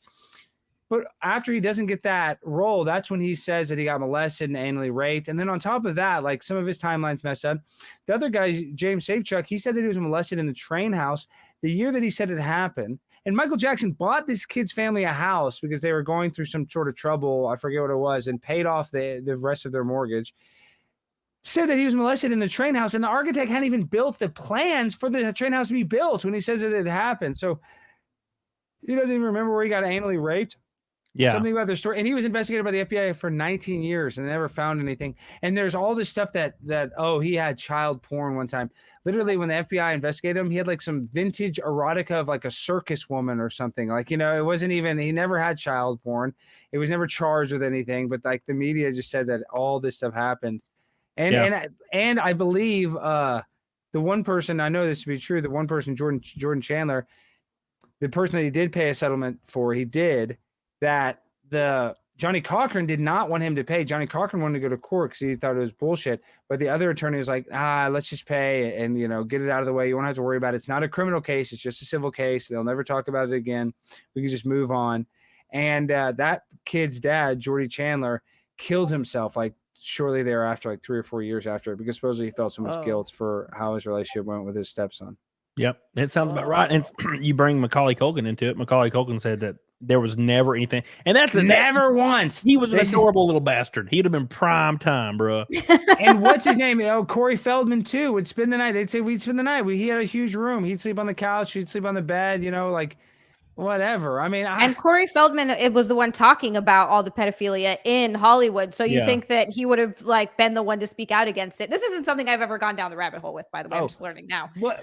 Well, Zia, he did a serious interview where he said it. He goes, you guys always said Michael Jackson raped me. Michael Jackson never sexually assaulted me, but I know famous people that did, and you guys don't care about the other people that I guess he's talking about elite, powerful people. He's like, right. I do know the names of elite, powerful people, and they don't care about that, but they always want to say Michael Jackson. He never did. Like, he's brought that up. So interesting. It's absolutely insane. It's really fun to, especially if you ever want to watch any of that stuff in the chat, very good breakdown by Razorfist. He covered all that shit. Noah Sanders says, pimp on a blimp, primetime 99. Shout out from the Tim Cass Discord. We'd love to have you on sometime. If you remember the bow tie guy from Miami who called him gay, could you shout him out? His name's T-Bone. T-Bone, pimp on a blimp, primetime 99 says, hello, T-Bone. Noah, great to see you. And I'll be on Timcast January 8th. So not that long, like a month and 2 weeks. Hell yeah. Rock on, dude. That's going to be good. Thank you, Noah. Appreciate you so much. Razorfist has covered that in so much detail. And I've always, I also was a big fan of Michael Jackson's music when I was growing up. I loved it. Of course. And I still love it. Yeah. So it's great. So I feel like people just jump on the bandwagon and they like to just say stuff because they're like, oh, he was weird. That means he did those things, right? He was weird as shit, right? Yeah. But he had like arrested development. He was basically emotionally abused. I mean, being an artist working like that at like 5 or 6 or 7, and none of us, not that it's an excuse, but none of us would be able to be emotionally stable or whatever if you had that sort of childhood. People don't realize how much a childhood affects someone as they get older. And yes, it is your job as you get older to try to fix it and to try to better yourself. But I think sometimes there's stuff that's just too deep that you can't come out of it. Like it just fucks the rest of your life up and your development up and your brain up.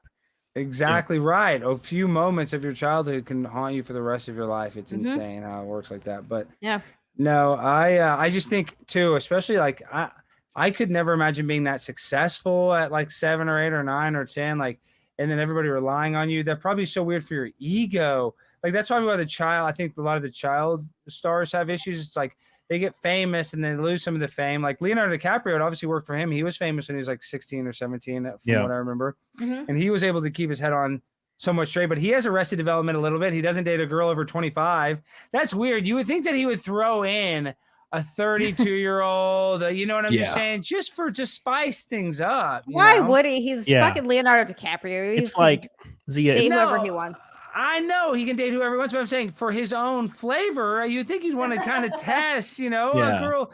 He's literally all. I mean, maybe when he was younger, he slept with older women before we knew how famous he was. But you think he just wanted to just try it out? He's only dating 25-year-olds. Has he never banged a 32-year-old? I don't know. I mean, I'm sure he has. But... I was gonna say maybe he's banged him. He just doesn't date him publicly. Yeah. Well, why would you? That's probably more. That makes more sense. Olivia Wilde is 39, and I would happly date that one. Yeah, she's 39. She looks good as fuck. Keira Knightley. I watched this movie called the Tesseract. What was it called? Shit, I don't remember. Anyways, it was Lazarus Effect, and she was in it. And I watched it last night. Some random horror movie. And I was like, damn, it's a beautiful woman. God, and she was 33 in that shit. And I was like, damn, she's just. And then they put eyeshadow on her and made her eyes black, and there was fire behind her because she was evil. And I was like, bruh, just even better. I love this woman.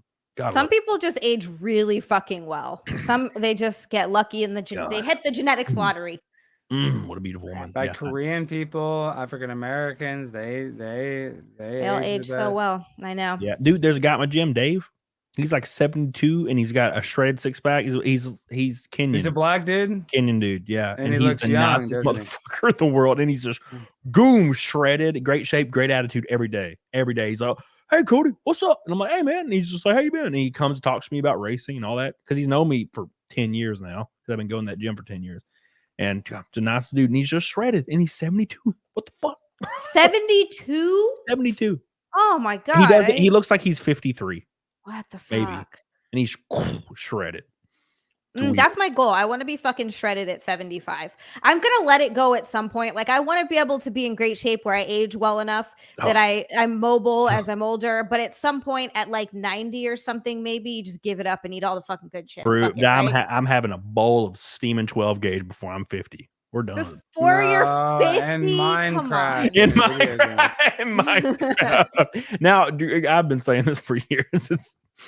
It's just a thing. It helps me cope. Urian says it's been a bad night. Watch Doctor Who get bodied.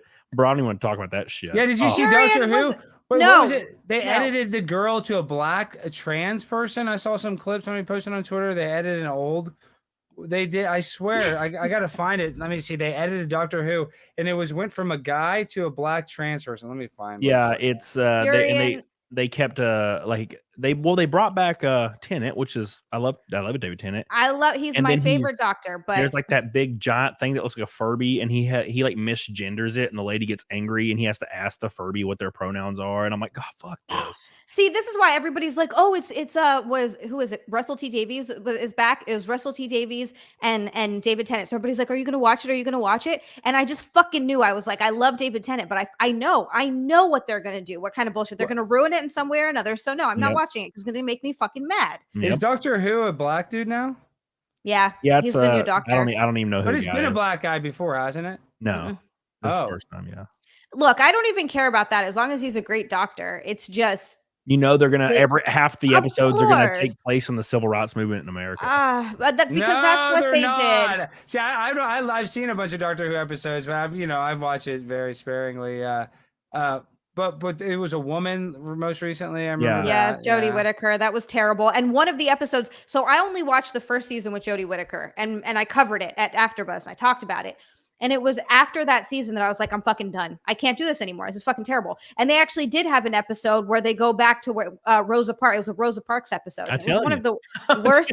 Seriously, the Doctor can go anywhere in the universe, different realities in any time period, and he goes to Rosa Parks. I'm like, bro, there's been way more atrocities committed by some alien. I guarantee you. And not only that, planets and shit. It didn't even feel like a Doctor Who episode. It didn't even feel like a Doctor Who show. The whole show just felt like a completely different show. You know what it feels like, Zia? Horrible. It's the fact that there has been episodes of the Doctor. Is this actor? Is he like kind of trans or non-binary? This is the new one, right? He's the new one. Man. I think he's just a gay guy. Is he gay? So he is gay. He is gay. Gay black guy, which is fine, whatever. But I don't care as long as he's good. It's all for the message. There's been episodes, Zia, of Doctor Who where Tennant had to battle at the edge of a black hole with Satan, and he's going back to Rosa Parks. That's dumb. Like, I know the Doctor is an infinite, ageless being with unlimited knowledge. He doesn't give a fuck about the civil rights movement in America in the 60s. That's so stupid to me. Well, and at that point, it was an actress too. They tried to pull the gimmick with some other woman. It didn't work as well. Rosa Parks, she was like a political activist. You guys got to look into that story too. Like, she was basically like how, like, not Kyle Rittenhouse, but you know how like they just kind of like Derek Chauvin, they just like, George Floyd, they like pick a person to make a huge social issue about. She wasn't like the first person they tried to do that bit where the woman wouldn't go to the back of the bus. You guys got to look up. They tried to deal with a different woman, and I guess the public didn't receive her story as well as Rosa Parks. Dude, it's like the Rittenhouse thing. I don't know if you've noticed. I don't know. I guess because this book or whatever. Dude, everybody on Twitter has been shitting all over Kyle Rittenhouse, and people find themselves between a rock and a hard place because they find themselves defending that guy that was convicted of raping like 5 small boys. Yeah, that guy deserved to die. But there is something where, and I like Kyle. I met Kyle. I know Kyle. I'm on Kyle's side, but there is something that he still did murder some people. I mean, it's still not good. It's not it's a really bad situation. Like, that's why I don't understand why the people, I think we do make him a little bit out to be a bigger hero than he was on the right. Yeah, you know what I mean? They make him out to seem, and I'm happy. I mean, that pedophile guy just deserves what he got, in my personal opinion. But he didn't know at the time that he shot him that he did all that stuff. Is the thing. Yeah, I get what you're saying. Just shooting people as a kid. I mean, that's still not. But it was in self-defense, right? Like they found that it was legitimately in a sort of a self-defense situation, which I'm always, but still, he was there as a young kid. I mean, he could have stayed home when you were his age. You didn't go grab your assault weapon and go to the nearest protest. I mean, I'm not even trying to like bash Kyle right now. So I'm just saying, well, let's call a spade a spade. We like make this kid to be a hero. He is. I mean, he was cleaning up spray paint that day. That is pretty heroic and philanthropical, and I think that's good. But still, I mean, shooting somebody sucks. I mean, it's not a happy experience. It sucks that he was put in that situation, but I still think he had to do it. It's kind of like. It's what it makes me think of. It's kind of like when you see footage of 2 cars wrecking, and like they both kind of played into what happened. You're like, man, if you would have just like, if one person would have just backed off a little, none of this would have happened. So, no, I get what you're saying. I never really had an opinion on it. I was just like really happy Rosenbaum got shot in the face. Like, I mean, I'm on Kyle's side for sure. I'm just saying, at the end of the day, it is still kind of a bloody bad event where multiple people died. Like, it's not, it's just. Yeah, it's a shitty situation, but I think that's why it's so important that people should be allowed to be armed, though, because those situations do happen. And you're right, he didn't have to go to the protest, but he was protecting his parents' business, right? Like, that was kind of the whole thing. No, I don't think so. I mean, I thought that's what it was. Like, I understand having an emotional attachment to being like, I don't want to see people all my parents who are being fucked up. I don't know, dude. Was he protecting? I thought he lived in a different city. I thought he lived in somebody's business. I don't think it was something like that, right? Yeah, but he's a young kid. I'm just playing devil's advocate. He's not. His job's not to protect people's private businesses. But whatever. Everybody's gonna get mad at me. I'm just Kyle Rittenhouse. I love you, Kyle Rittenhouse. I'm happy you murdered a pedophile, but You know, there are some funny. I mean, you did put yourself. Okay. I go to these protests. This is why I'm just a little different. I'm probably going to get hurt. I've gotten punched. I've gotten, hot coffee thrown at me at a trans protest, Israel-Palestine protest. I've had all kinds of bad stuff happens at these things. You know what I mean? So to go there and something bad happens, it's really not that it's surprising. It's almost more surprising when nothing bad happens. So that's all I'm saying. I'm not even, oh crap, my earrings. I'm not trying to dog him out that much. I'm just saying, stay. If you don't want trouble, don't go to protests, guys. They're not fun events, especially like, My dad would never let me go. He would be like, I will absolutely never go not. because I have AC in my house and no one's yelling at me. I'm not going anywhere, bro. Also true. Yeah. When all the protests, I was actually living in LA when all that protesting was happening. There was like buildings on my block getting burnt down. And I was like, I'm not fucking going outside. Oh, God. That's what I'm saying. That's the best bet is stay away. But, But I also didn't have a gun and I'm a fucking tiny woman. Like there's absolutely no reason for me to go out there. You best believe. The only time I've ever. Laughing Man said it was a riot, not a protest. Even more so. I'm just saying like a riot. Some of these protests kind of are like riots. That's even less an event to go. If there's people who are rioting, go away from the riots. You guys called me. I've been to these events. You're not going to be a hero by going to a riot. You're never going to be the hero. I'm just telling you guys, stay away from riots. There's probably going to be more riots that happen in the next couple of years. That would be my advice. Don't take my advice, actually. I'm not a role model by any means, but staying away from riots would be the safer bet if we were betting, go to riots, stay away. What's safer? Staying away from them. Yeah, I just watch from afar. The only time I'd ever be involved with is if I was driving my Dodge 2500 and I was going down the interstate, people were blocking it. Yeah, I'm just going. Would you drive over the person? See, 100%. I would feel bad. I know people love like that. Like people were loving that dude that shot those climate activists, and even I was kind of like, that's not good. I mean, I know those climate activists are annoying as fuck. I know they're stupid. Yeah, they're fuck them. But getting a gun and shooting them, that's even meaner. That's even a bigger dick. When I saw that dude being like paraded, kind of like he was getting paraded around. Yeah, dude, I was pissed about that, Cody. Like he was getting paraded around like Killdozer, and I'm like, for one, Killdozer didn't kill anybody, and two, this guy just got out of his car and blew these fuckers away. I don't know. This seems a little fucked up. And they're like, he's a hero, and I'm like, I don't know, man. He fucking killed these two motherfuckers. Well, what's the movie where the guy has the gun? He robs a movie burger place, Falling Down. I think that's the movie. Like, there is something where like now in society we want to like the anti-hero for whatever reason, but there's nothing like anti-hero about that guy. But they were sharing his picture like he was literally like this gunslinger that was fighting for against climate change or something. And when you see that, that's what pisses me off about the right too. It's like they're just as annoying and cringe as the left on a lot of stuff, Now, even though I follow more on that side, like idolizing this shooter because he shot some climate activists. Like the climate activists suck. They don't deserve to be shot. I mean, they're exercising their right, even though I wouldn't block traffic, but he was being compared to Killdozer, and I'm like, Killdozer's cool. Like this guy he just kills people. Killdozer went around and destroying businesses of his rivals, and he didn't kill nobody. Yeah, but that guy built a car with. I mean, it was like a he built a fucking or whatever tank. It was. Yeah. Built an impenetrable tank. It was awesome. People are saying still lame takes. I mean, it's funny though. I actually like interacting with the chat. What is the proper take? That we should just be able to shoot everybody? That's good. I mean, that's the other thing is that, Zia, it's funny because I'll bring this up because I have to go in a second. This is what I've noticed.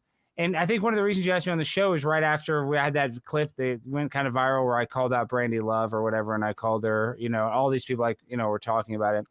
What I've noticed is I literally just called her a whore because these other guys called her a whore. I really don't even care that Brandy Love. I actually respect her. I think Kevin Brennan told me she's the number 14th porn star on Pornhub, so she's very successful. She's very successful. Yeah. So I'm not even hating on her success or work ethic or anything like that, but the amount of support I got for that is unbelievable. I'm like, what? I didn't even think it was good. I actually was like, oh, I was a little too mean.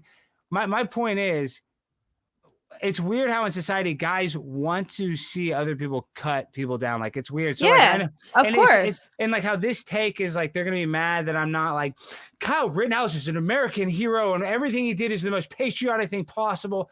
Like, I do think that he's a good guy. I don't think he's a bad guy for defending his life, but if I don't just suck Kyle Rittenhouse's dick, then I'm losing the argument. I mean, it's just, you can't, it's weird how certain people want certain stuff. I don't know how to explain it. It's hard to please everybody. Well, that's the thing, and you're never going to. People get in there, and that's the whole thing with I deal with this too because I have an OnlyFans, and because I am pro sex work, and because I am pro porn stars, and whatever you got to do what you got to do. I don't give a shit. But people get, and this is something that I run into. I just see a lot of it. I don't really engage in it because I don't care enough to try to talk to these people. It's not. Like me, I don't need to change their mind. It doesn't change the way I feel about it. These are nameless, faceless people that I'll never see or meet in my life. And if I do, it's not going to be in any sort of capacity that's going to affect me. So, but I think what happens is people, yes, there are certain things that morally are right or wrong, right? Like murder is morally wrong. Yeah.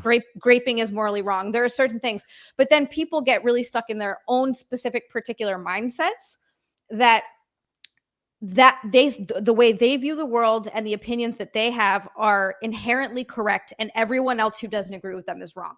And that's, I think, something that I've noticed a lot just by being on the internet and seeing a lot of the comments and the people that talk.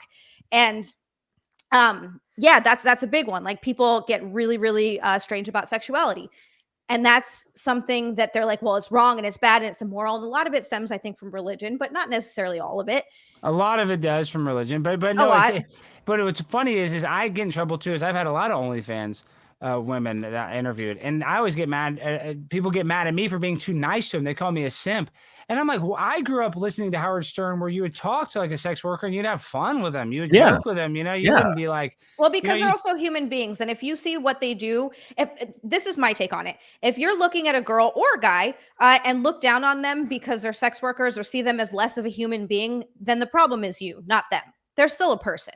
Yeah, but people like to see other people get shit. I know. It's very weird. The response to that video, people are like calling me a hero. I'm like, dude, I was kind of like, I'm not embarrassed, but I was not like proud of that moment, calling her a whore. But what I'm saying is, I was really surprised on how many guys are like, dude, that was so good. And I met a guy. I'm not surprised at all. I kind of was how many people liked it, like how much it resonated with people. I was like, okay, I didn't think it would resonate that much.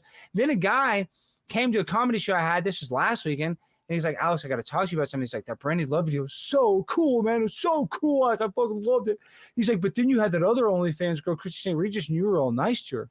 It's like, yeah, I mean, I don't have any beef. She was nice. She came on my show. And I asked him, I was like, why do you like to see me being mean to the girl instead of being nice? And he literally said this. And I'm like, this can't be for all the guys, but maybe it is. He's like, I'm 30 years old. I'm still a virgin. And I'm not kidding. Like, I'm thinking about having him on my show. And he's like, I'm just sick of these girls that just turn me down. And the guy's not ugly. I mean, he's not Antonio Banderas. He's a Hispanic guy. He's not like some beautiful looking Mexican dude, but he's like normal looking. You think he'd get laid. So something's probably wrong with him. My point is, yeah, I mean, because there's so many girls that want to fuck, but regardless, he was like actually disappointed that I went from the Brandy Love to being mean to her to being nice to her. And I was like trying to pick his brain. He's just like, I don't know, just the women should feel the pain that we feel. So there is some sort of weird like pain that men have that they like to see. And this is another thing that, and I guess now that you say this, I should have recognized, and it just rung in my head. I've had multiple videos when I stormed Barstool Sports and I got hit by women. I've been hit in videos by women multiple times and I would never hit them back. But I'll hear conservative people say like, equal rights, equal lefts. Like, yeah, fucking right, dude. I would not hit a girl. My dad taught me I walked in on my wife sleeping with my best friend, you cannot hit her. I mean, that's just under no circumstance can you hit a woman. But I see that on the right. That's like another hot take. Like, if a girl hits you in the face, yeah, she's a little girl. She can hit me in the face. I can handle it. I'm not going to start Mike Tyson knocking her out back. So I don't know. It's weird like that the conservative side and the like just shitting on women. I'm just surprised how like well liked that is, or I guess I shouldn't be. No, it's something that I've noticed and I see a lot, and it is wild. And I'm with you. And it's a lot of people that are alone and they've been rejected a lot. And I understand rejection sucks, but instead of taking that as something to work on themselves, as being like, okay, well, what do I need to work on? Because we've all been rejected. I've been rejected. It happens to literally fucking everyone. You're like, okay, well, how can I now go and better myself? What do I need to do? and acting like, oh, it's because I'm ugly because I can't get someone. There are ugly people all over the fucking world. There are more ugly people than there are good looking people. There's good genetics. Yeah, if you guys can't go, there's literally crackheads outside on Harry Hines in Dallas that have a boyfriend or girlfriend. They're working in 2-team tandems. There are obese people. And this is another thing is dating is incredibly hard. I give it that. Trust me, it is hard in this day and age. It is. I understand. But if you start working on yourself, guys, if you start going to a gym, you start exercising a little bit, take care of yourself, you will find somebody that wants to fuck you. Like it's really, even if you go to a gym, very easy, go to a yoga class, go to like a spin class or something. There's any girls that work out a lot too, like to have sex. That's another little insight. I'm just saying if you haven't, because they like their body, not all girls, libido.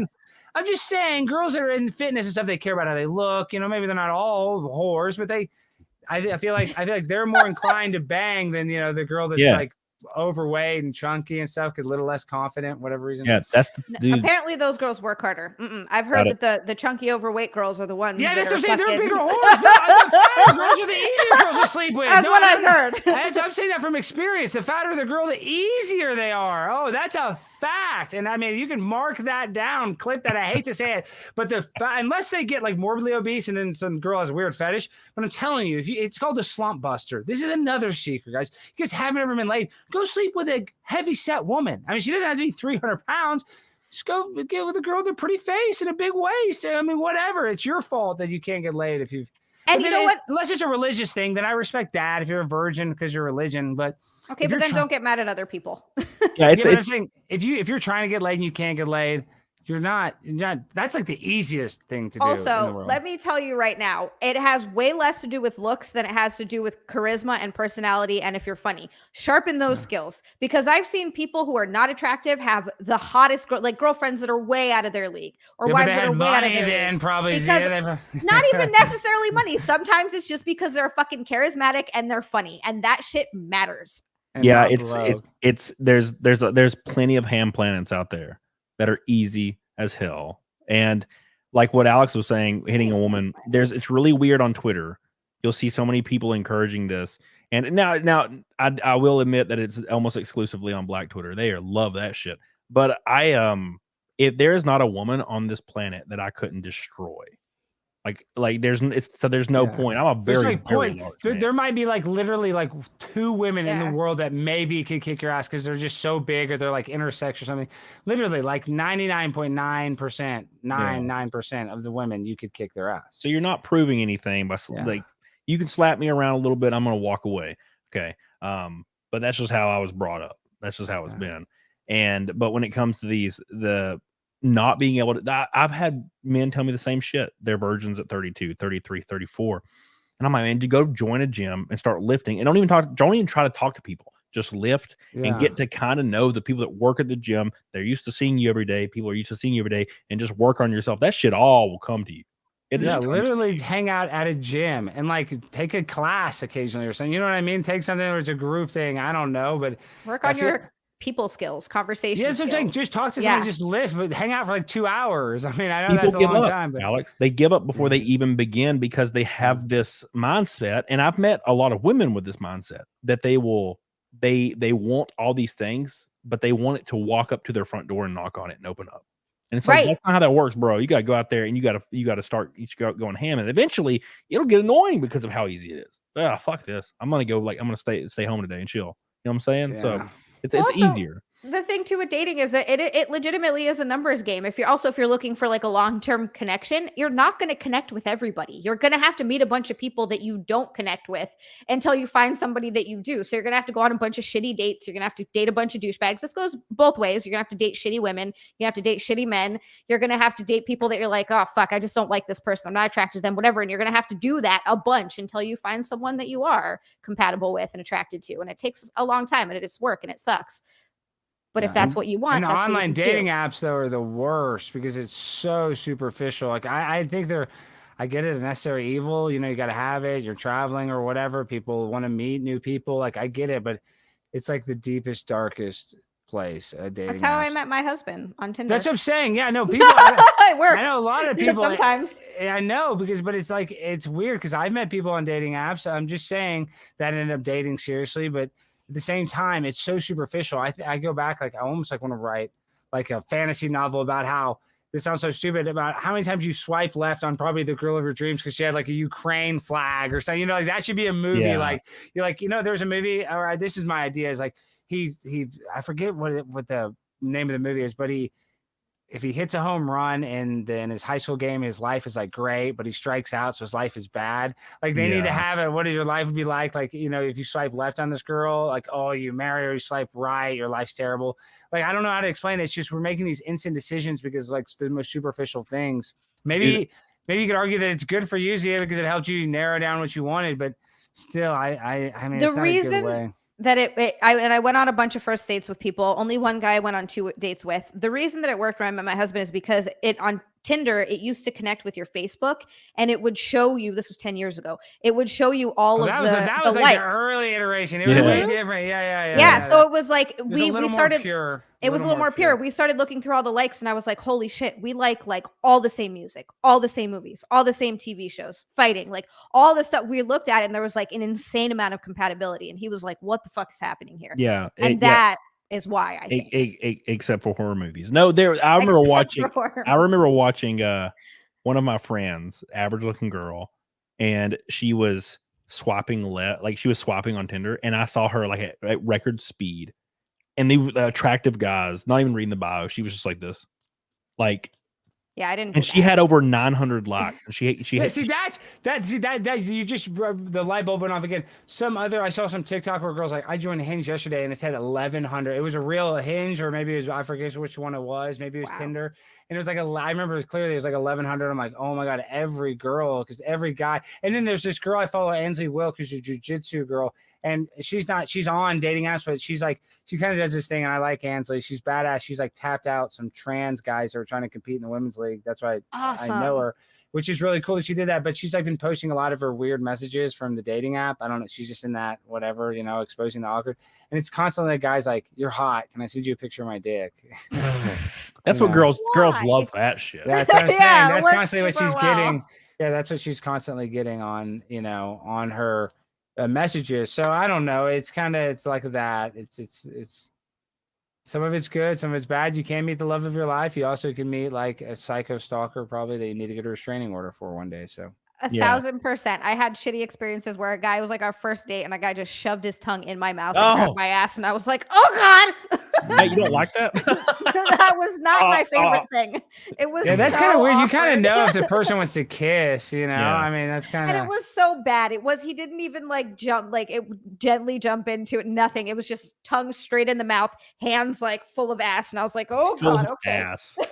Full of ass. It was so terrible. I have one thing to ask Alex because I'm about to go. I gotta go. It's almost 2 hours. I'm sorry. I can't stay all night. I really. Tomorrow I really haven't been feeling that good, and tomorrow I have a busy day. I'm going to try to go to a Israel-Palestine protest here in Dallas in downtown. So, well, hell yeah, dude. Well, I hope I don't get killed at one of those. Hopefully not. Make sure one of the mods throws down Alex's links for his Twitter, his YouTube, his Instagram. Please. He's nice enough to join the damn show today. Have a lot of awesome. You guys go for 3 hours? I can't believe you guys go. Or is that really how long you guys do? It depends. Sometimes we go for 3. Sometimes we go for 2. It just depends on the day. Do you have callers? Or is anybody else going to join the show now that I leave? Oh, yeah. I think Nick Ricada's come. Well, he might be coming. Okay, good. Well, then I don't feel bad. Okay, I'm happy. So no, you're good, bro. I've had. Okay. The guitarist for Ozzy Osbourne was only on for like 50 minutes. It's fine. Well, that's what I'm saying. I didn't want to be rude, and I want to come on and talk. You have a great audience on Saturday night. I'm just saying I'm privileged to be on your stream tonight. I don't want to sound ungrateful. I just, like I said, I don't feel that good. I don't want to stay up all night streaming. And that's another thing for the people that we're almost at $1,000 super chats. I know you guys think it's easy, and I don't want to talk down to the audience, but it is hard doing this. It is tiresome, going live. And Zia has a life, Cody has a life. I have a life. This is our life. I'm so happy to be here, but it's a lot of work. You get tired from it. Don't you get tired from streaming after you're done? It's mentally taxing. It's like a mentaling sort of keeping that high energy up. But I will say, coming from waiting tables where I had to keep that high energy up and run around and talk to people and interact like face to face for sometimes 12-hour shifts.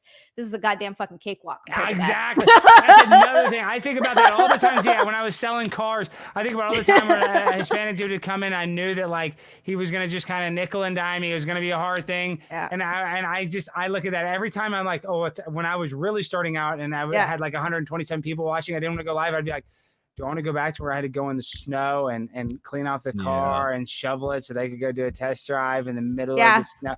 And I could just remember that's way harder than this. So just turn on the camera, put on a smile, and just talk about how you feel. Really, just be yourself. And even us being ourselves, it makes you tired. And it is Saturday night, and I got to.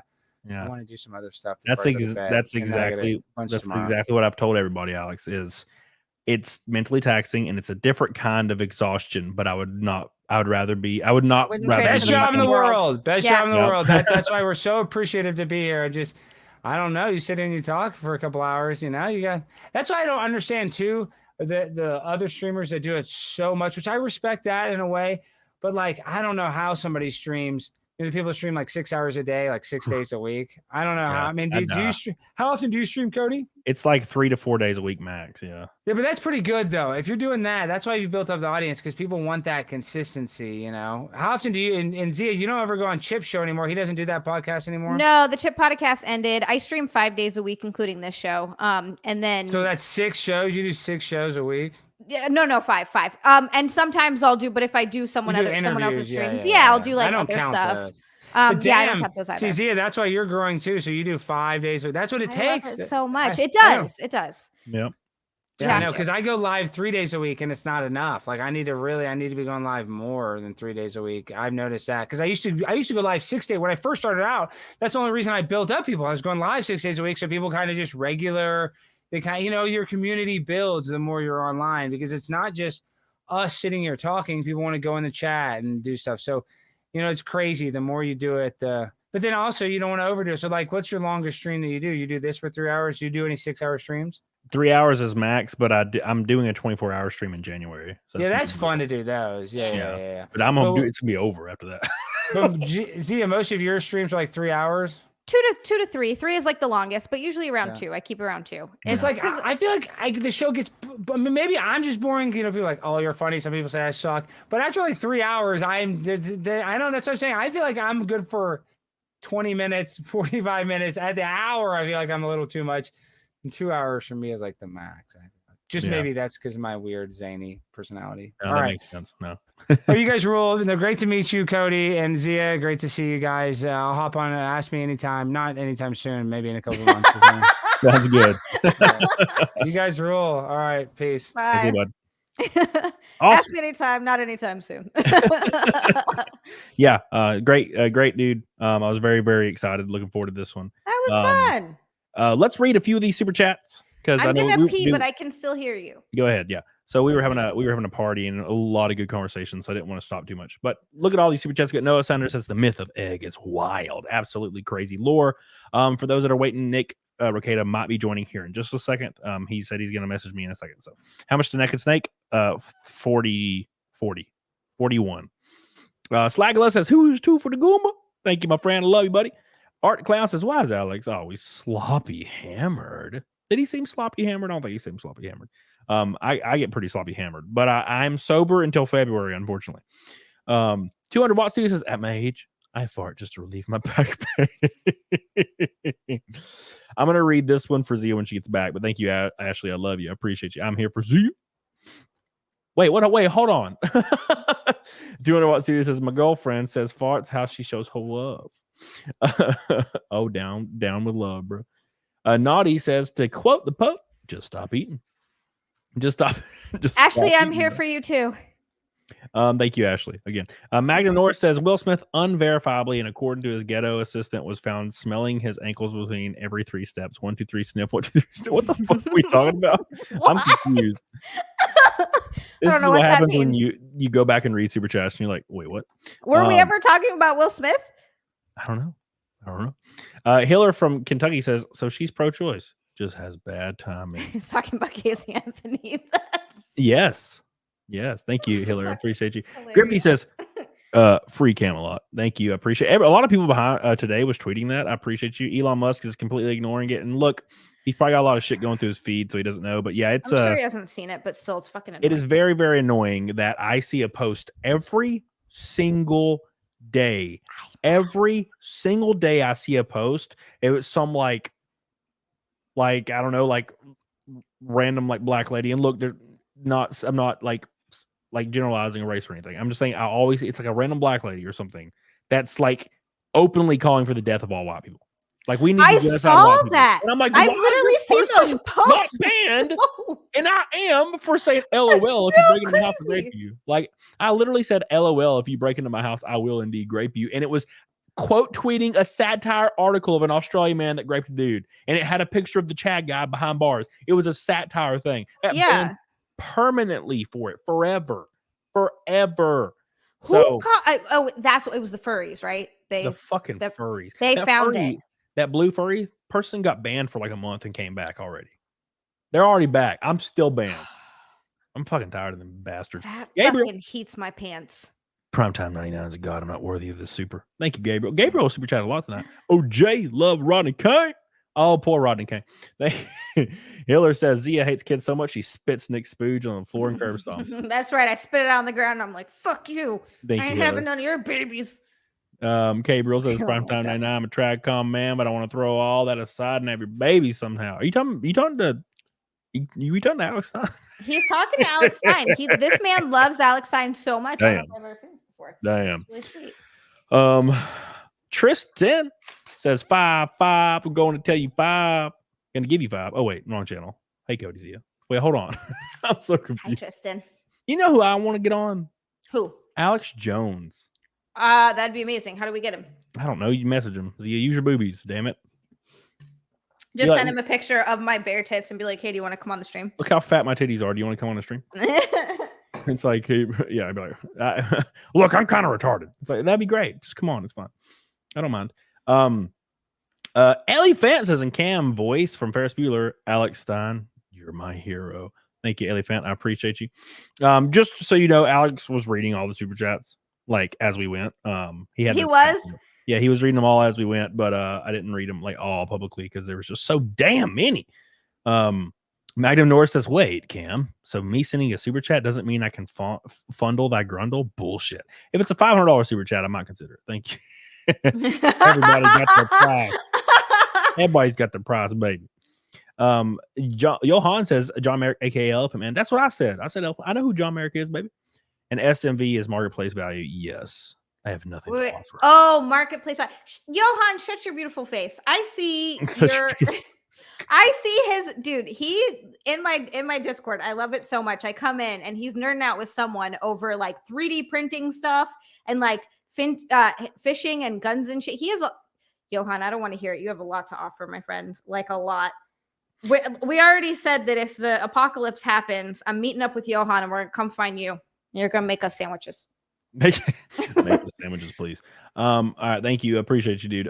Slosher says, my favorite conspiracy is Helen Keller being a fraud. A blind and deaf woman doesn't just learn to talk with a magical tickle language, but also had all the progressive views that were in vogue. So I believe too. I'm like, how the fuck does she even you're deaf and blind. You hear and see nothing. What, you feel pokes? And that's how I don't believe it for a second. I just think, dude, it was healer. I just think if she was pretending and then like a male nurse walks in and he has the freaking KY jelly, like, is she thinking, oh, not again?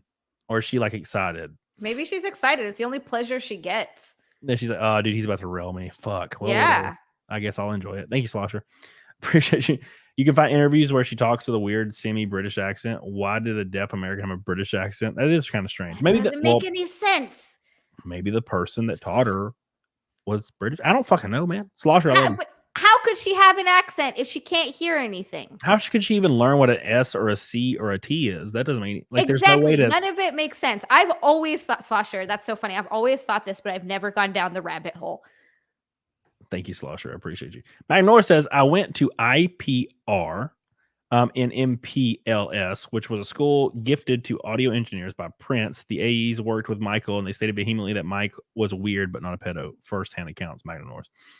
He's definitely weird. He specifically he had an almost normal voice. There were several recordings that were released of him talking on the phone with almost a completely normal voice. But then when he talked to certain people or was on camera, he like talked in a very, very high pitched, like weird, like almost hypnotic kind of like. Yeah, he always talk like this. Yeah, like a weird voice like that, but he sounded almost completely normal in some recordings. It's really weird. Thank you, Magna Norris. I love you. Another I feel like orange he boy. was trans. Ooh. 200 Watt Studio says, Alex be like, ladies, you wear sexy clothes and clothes. What do you think's gonna happen? Oh no, victim blaming.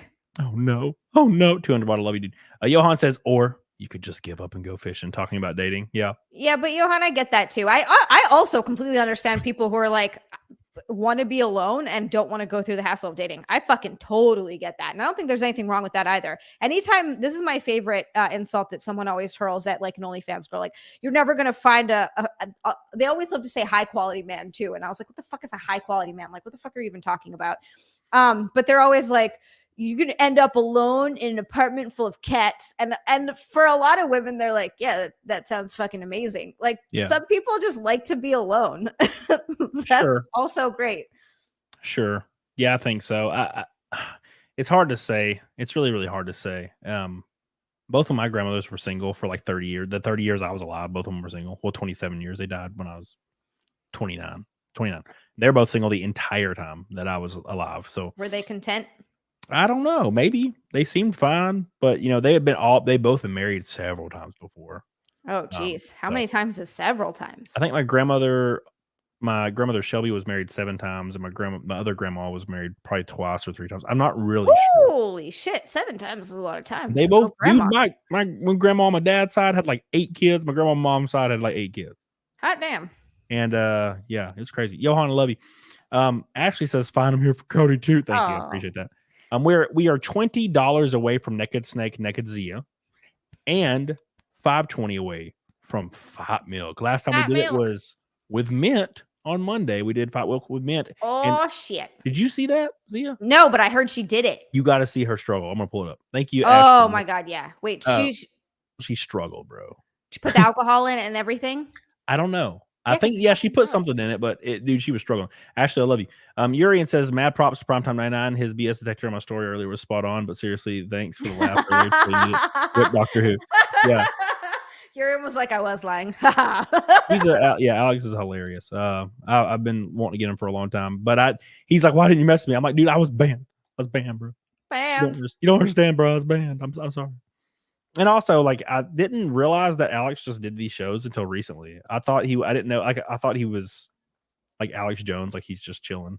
Then I saw him on Jack's show and shit, and I was like, oh shit, I'm definitely getting this guy on. And then I got banned, and then I didn't schedule anything for a while.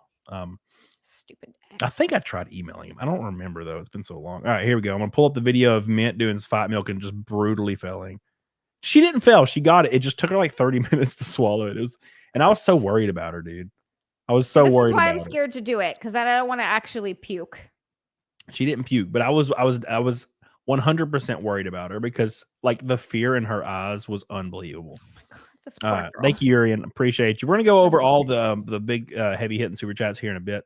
But here it is right here. Here's her struggling. Oh, she's so cute. Look at her eyes halfway through. Look at her eyes halfway through. She starts. They start to get big. No. Oh, it's not even started yet, dude. It's not even begun. It takes her like a minute straight. Look, she's getting nervous. Like she starts like you can see she's like breathing hard. Look at her eyes. Look at her eyes. It's hard to look at her eyes. Look at her boobs. Look at her. Oh, look at right here. Look. Oh my God, she looks terrified. Doesn't she? You're so close, man. Poor thing. Oh, I can't believe you made her do this, Cody. I didn't make nobody do nothing. Okay, nothing. Look at her. Look at her sheer terror. Oh my God. Oh, she got it though. I was like, please just stop. You did it. Oh my God, she did it all. She did all of it. The sparkling blush actually made it okay. Oh my god, what did she put in there? She put sparkling blush. Something, yeah. It was funny. Sweet, bless her. Oh my god. Oh my gosh. So yeah, Messmaker says y'all need to see Helen Keller was a fraud. Taylor PKA's conspiracy theory. Man, I want to watch all this shit. I kind of want to watch it now too. I don't usually get into conspiracy theories, but for some reason that one, because I always thought, I was like, even when I was a kid, they were like, yeah, Helen Keller, she was deaf and she was blind, but she still could communicate. And I was like, what the fuck? How the fuck? Because Braille makes sense for deaf people. I mean, blind people, but they can still hear. Yeah. So I don't know, man. I don't know. It's crazy. And that's Fight Milk. Yeah. So if you want to see Fight Milk again tonight, we are 5-11 from it. Thank you, Messmaker. I love you. Appreciate you. You're goated. You're man. You're the man. You're the man. Thank you. But yes, I am on my 301st appeal on Twitter, and they get rejected within 3 seconds or 3 to 5 seconds. But that's neither here nor there. I want to go over a list real quick with you, Zia. We have plenty of time. A list, yes. I would like to go over a list. Yeah. And this list was put out by Vice. And this list is 100 ways white people can make life less frustrating for people of color. Oh my God. I can't wait to hear how I can help. Go on. Is so there. Like, I can't believe no one edited or proofread this, because there is statements that will directly contradict other statements in this. Oh, this is going to be great. Okay, go on. It's you'll see. I'm like, it's crazy. Elephant, you can be partially blind, deaf, the more you know. Really? But so you thought she was she's digging it. That's what. Yeah, I thought she was completely deaf and blind, so she could see and hear a little bit. So she was all right. Then I'm calling bullshit on the whole she was deaf and blind. Then if it's only partial, you're not deaf or blind. You're hard of hearing and you don't see well. I'm calling bullshit on the whole thing. Yes. All right. So here we go. Okay. So this is 100 ways white people can make things less terrible for black people. So let's go ahead. Can I interact with it on here? I wish you could just interact with it on the page itself. Wait, maybe you can. No, you can't. Okay, whatever. It's fine. So it says, number 1, just because you can't see racism around you doesn't mean it's not happening. Trust people of color's assessment of the situation. So I think this is obvious, right? So I don't see it ever, but I'm sure it happens, right? That's like saying I don't see a shooting star every day, but I'm sure they're happening all over the fucking atmosphere. Right. Pretty obvious. But this is believe all women-y, and believe all women I thought was asinine. So trust people of color's assessment over any is also kind of asinine to me, because a lot of their assessment is going to be them scrolling reels on Instagram and not actually, seeing anything. Also, something that you notice is sometimes you could think it's a slight against maybe your race or your gender, but it's not that. You're just kind of taking things very personally. Like you think, oh, well, I didn't get the job because I'm a woman and they're misogynistic. Well, maybe you didn't get the job because you don't know that. Sometimes people perceive things as a slight that aren't a slight. And I'm not saying that there aren't things that do happen to them. And because I've 100% been in situations where I've dealt with sexism, it's just not as rampant as people make it out to be. Do you know what I mean? Yeah. Let's see. I got this one for the next one. All right. So here we go. Where is it? There it is. All right. So number 2 is don't assume that all people of color share the same views. We are not a monolith. Well, yeah, duh. And to prove this, because this is facts, right? This is complete facts. The author of this, the author of this is completely factual. And to prove this, number 2, in 2018, black women stood at the crest of the blue wave that swept Democrats in the Congress, voting at a rate of 92% for Democratic candidates. So that proves right there that they do not all think the exact same. No, 8% of them don't. Hope you guys get my sarcasm. It says, don't assume or guess people's races. This is not a fun game for us. Yeah, I don't Who does that? I only do it quietly to myself if they look very racially ambiguous, but I don't go up to them and be like, hey, what's your race? Because when I feel like the only people that do that are going to be autistic and they don't know social cues. So I think that's not very That's not very out of the realm of possibility. Number 4 says, if someone tells you they're from Uganda, don't say I went to Nigeria once. I don't know what this means. 5 says, don't refer to Africa as a country, it's a continent, and while varied, yes, take a moment. I guarantee you, if you asked 99% of black women in America if Africa was a country, they would say yes. So I don't know who this is directed at. 6 says, rest assured that literally no person of color ever wants you to go get back from the holiday, show off your tan, and excitedly exclaim, look, I'm almost as dark as you. This is this stuff doesn't happen. Is this but who does this? Women? I don't know. Like it's aimed at like white women and black women. Look, I'm almost as dark as you, Shaniqua. No one says that. All right. Number 7 says, don't assume that a person of color knows everything about their country or heritage. Do you know everything about what's going on in America, Germany, Sweden? That's what I thought. I do know a lot about American history. I don't care about Germany or Sweden, even though I might be German. I don't fucking know. I've never did the 23andMe or whatever the fuck it's called because I just don't care. Also, never assumed that anyone knows everything about their country. Who's assuming? What is that? Who's doing these things? The only time this would be annoying is if you walked around with like a German like flag on your a German flag on your chest, like a jacket and you were talking in a German accent and people were like, oh, like you're from Germany. It's like, well, no, my heritage is. It's like, oh, well, tell me about it. And they're like, well, I don't know. That would be dumb as fuck. But I do see a lot of like black people walking around in like straight up African garb sometimes, and I guarantee you they've never been to Africa. So, or else they probably wouldn't do that. Number 8 says, don't assume we can run if we're black, do math if we're Asian, have drinking problems if we're indigenous. I'm gonna go ahead and assume you do math if you're Asian. I'm sorry. That's called like picking a winner, right? And then don't assume we run if we're black. Yeah, I agree. 91% of black women are overweight or obese, so I agree with that.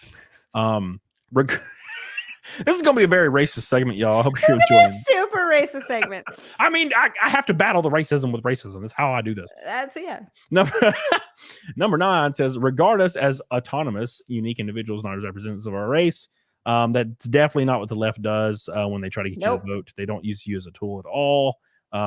We will definitely not refer back to this immediately. All right, so number 10, don't make embarrassing jokes to try and be down with other people of color. We'll laugh at you, not with you. I agree with that. People that do that are cringe as fuck. Mm-hmm. I don't know why people do. It's mainly white college women, let's be honest. I mean, I was making sure Nick wasn't in the back room. Like, fuck, I haven't looked in a while.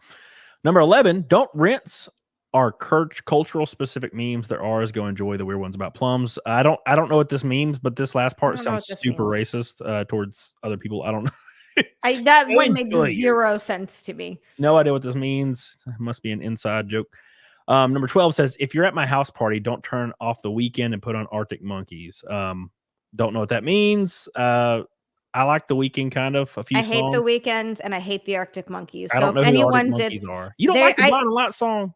No. You are a lying bitch. I am not. It's all terrible. I hate it. Beep, beep, beep. It sounds like an 80s joint. I like it. Yeah, fuck off. Anyways, number 13 says avoid phrases like, but I have a black friend. I can't be racist. You know, that's BS. I don't think anybody ever adds that on the back.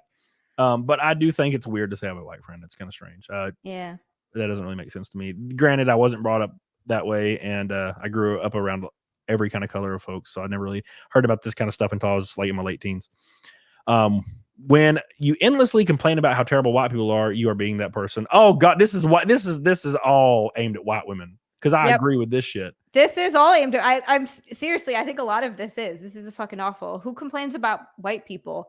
Yeah, like white women do this. Oh my gosh, yeah, I just hate how they do this. Like, bitch, Jennifer, you are white. You are a white person. Number 15. Don't say shit like, I know what it's like to be a person of color. I'm a ginger. I've never heard anybody on earth say that. Number 16 says, don't question someone's blackness if they're light skinned. If you're not, it's not your place. Other black people can make sure that light skinned black people are cognizant of their privilege. God, it must suck to be black. God, could you imagine like being black and you just happen to be white skin and you're like, hey, what's up, y'all? And they're like, fuck off. You're not the shade of me that you are. Therefore, you're not as victim-y as me. That would suck ass. Rest in peace, light skinned black people. God, I didn't know they were like a lower or I guess you wouldn't say. I guess they're not considered like real. I don't know how this works, to be honest. I'm not part of it. But number 17 says, never try and tell a person of color what is or isn't racist. Okay. Sure. I don't really, but I do find it fascinating when somebody's making fun of, like, I saw a podcast where like this black lady was making fun of this white dude for having small lips, and 100% of her remarks were violently racist towards white people. And I'm like, but he's not allowed to like be like, hey, that kind of sounds racist, right? She called him a cracker and everything. There's a lot of double standards there. Oh, come on. Number 18 says, when you find instances of racist bullshit online, please don't send it to us. We know. I would never send randomly racist stuff to black people. That's weird. Hey, Super weird. Look, it's you. It's you, Jamal.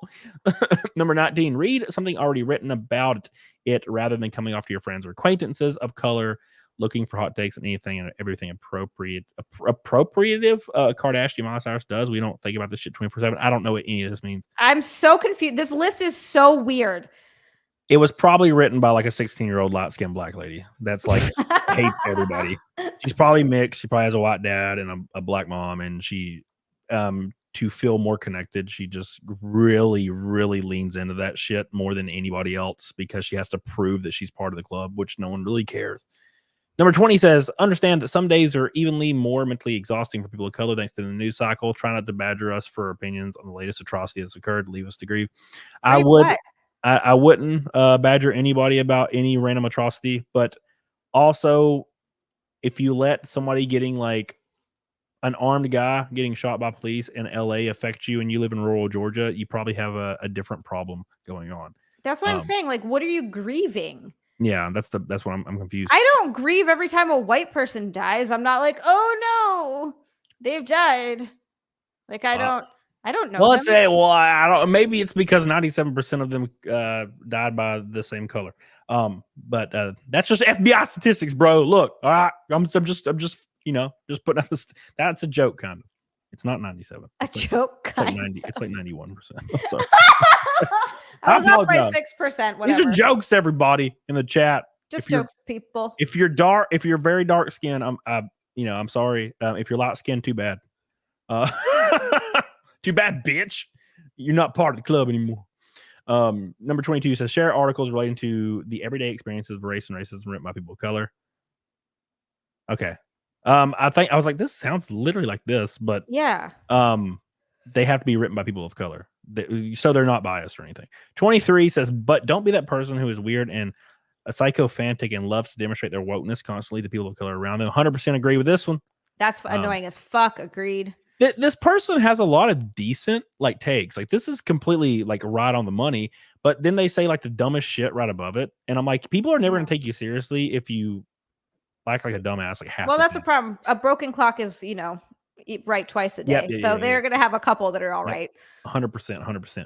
Number 24 says, read books by people of color. I recommend Sister Outsider by Andre Lort, The New Jim Crow by literally anything. So this is like, you like reading specifically about like historical stuff written by people of color. I thought it was going to be fiction or something fun, but I guess you can't read fiction by people of color either. If you're wanting, but now if you're looking for a great insight into blackness, I guess. Number 25 says, what shows great insights into blackness? I don't know, man. It's like I don't want great insights into whiteness either. It's like they're like, white people, we don't want you to be involved in this. And it's like, also, but if you want to read about blackness, read this. And I'm like, I'm confused. I feel like you don't want me involved. 25 says, watch shows that are created by people of color. Atlanta or Insecure. No, thank you. I'm sorry. I'm with you. I don't want to watch any of those things. I don't need a hidden or overt message that like white people are evil, because that seems to be like 99.9% of this content. It's like, oh, who's the bad guy? Oh, it's a white guy this whole time. I'm like, oh, I can't believe it. It's an allegory for racism. No. If it's a good show, yeah. But if anybody has watched Robin Hood, you know that they people like Director X just not having a day. They ain't capable. I'm sorry. Have a critical eye when watching TVs and movies. How are they portraying people of color and why? What purpose does it serve? The black guy always died in horror movies in the 90s. That is true. That is the thing that happened. Unless it was Blade. Blade was over there kicking some ass. Blade was pretty cool. Blade was badass. Yeah. Oh, you know what show I'm actually watching that is really fucking good? Reservation Dogs. It's not about black people, but indigenous. It's not Reservoir Dogs. It's not Reservoir Dogs. Okay. Reservation Dogs, and it's a good show. It's funny. I'm enjoying. It's like well written. The characters are good. I'm enjoying it a lot. Actually, it's fucking pretty great. It's on Hulu. Number 27 says if you go to an art gallery and notice how many works are by people of color, if it's lacking, makes a noise, send an email, query the curator. White people shouldn't have a monopoly on what's considered art. Okay, let's take a look at 27. I'm pretty sure that no one thinks white people think it is the people that say what art is. But look at 27 real quick. Let's go up real quick and say right here where it says, don't be that person who loves to demonstrate their wokeness constantly to people of color around them, and then immediately say, freak out, write an email, query the curator, make some noise if you're not woke enough. See, you're going to see a lot of this in this article. There's going to be like number 21 and number 27 completely contradict each other. It's like, don't be woke in front of black people, but also be woke as fuck. It's like, wait, this doesn't make any sense. 28 says if a character you assumed was white in a book is portrayed by an actor of color in a movie, embrace it. Whiteness is not the default. And I completely agree. I agree, but if they're fucking what's the word I'm described as having pale skin and light hair, then yeah. Whiteness is not the default. I will just say the same thing that Joe Biden says. Black people and brown people black people and brown kids are just as smart as normal kids. That's an actual Joe Biden quote. Why do they let him talk? I don't know, man. Number 29 says support plays written by and acted in people of color. The world theater is overwhelmingly white. I don't think no one cares, to be honest. I mean, she's not even going to see them. Why would anybody else? The audience, the demographic of people that scream about this kind of stuff isn't even the people consuming that kind of stuff. Number 30 says refuse to go to club nights or drag shows or burlesque nights that use culturally inappropriate acts. What's culturally appropriative acts? It's probably if somebody has dreads or something, because you can see how sensitive this person is. Sure. 31, if you have kids, buy them dolls of color and books with characters of color. If I had a daughter, dolls they want. If I had a daughter, I would, whichever one she grabs for and says, I want that one, that's the one she's going to get. Yeah. I'm not going to be like, no, you can't. White people are evil. I had an Indian Barbie. I loved it. Yeah, right? No, I had an Indian Barbie when I was a kid and I loved it. Yeah, dude. Indian Barbies are cool. Picked it out. Yeah. 32 says support crowdfunding campaigns for cultural products created by people of color if you can. I will if it's good quality of products. Mm-hmm. Donate money to grassroots movements around you that are run by and support. So basically, give us your money is what these two are saying. Give us your money. Support small business owned by people of color. Give us your money. 35 is I would never not go to a business because it was a person of color. And I wouldn't go to a business because it was a person of color. I would go to the business because I want to go to the business. If it's a good business. Now, I will say, if it's a barbecue joint and it's black dude, yeah, I'm going. You know what? That's an excellent point. You go to it's like going to a Chinese restaurant, you look in the back and there's Mexicans and you're like, yeah. Yeah. Number 35 says if you're upper or middle class, try to avoid moving into an area that has historically been populated by low income people of color. Gentrification tears community parts. Oh, you don't have to ask me twice. Number 36 says don't assume people of color can't speak English. No one ever has, unless they're Hispanic and they don't speak English. 37 says, but also be patient if our English isn't perfect. Are you try multilingual? Probably not. It's hard. Why would I be impatient if their English isn't perfect? They're probably referring to customers in retail locations. Yeah, all customers suck. 38 says, in general, just don't assume we want to be white or want to assimilate, and don't pressure us to do so. No one has ever said that. But you will say to other people in your community that they're being too white when they go get a degree in STEM. So it's kind of on you. 39 says, recognize that you can't assume someone's religion based on how they look. Not all South Asians and Middle Eastern people are Muslims. Not all black people are Christian. Not all Eastern Asian people are Buddhist. You get the idea. I think that's never assumed that either. I don't think I have either. Assimilate. 40. Remember that not all people of color are straight. Oh, that's wild. Fuck, I can't believe that. Who'd have thought? None of this list makes. I want to know what morons are actually doing the things on this list. I mean, I can't believe it. I thought all black people were straight. Number 41 says, remember that all people of color are not inherently more homophobic than white people. That's not what I've heard a lot. How many times I've seen articles where it's like a cousin kills other cousin at backyard barbecue over the accusation that he's gay. Oh, dude. It's like a death sentence in the culture. You don't insinuate someone's gay. Nick is literally from Brooklyn, and I didn't know that was a thing, and he's like, oh yeah, dude, it's wild, like it's bad. He has a black friend who's insanely homophobic. Yeah. He's Well, also and I'm Muslim. not. They're probably not any more so than anybody else. But assuming just saying white people are more just because you hate white people is not really the route. I think that makes sense. Probably it's a percentage that's pretty close across the board. 42 says people can be black and gay and disabled and trans and middle class. Black is expensive. I don't. What is who? I feel like they started running out of ideas in the 40s. They're like, black people can be gay. Also, black people can be gay and disabled. No shit. I can't believe it. No, sir. I see a black guy in a wheelchair. Wait a second. You can't be in a wheelchair. That's not possible. You're black. You have to be able to run good, right? Yeah. 43 says, when we talk about race, we're not just talking about men. Repeat after me. Intersections of race and gender exist. I doubt it. I know there are definitely no black women. That's the craziest thing I've ever heard. I doubt it.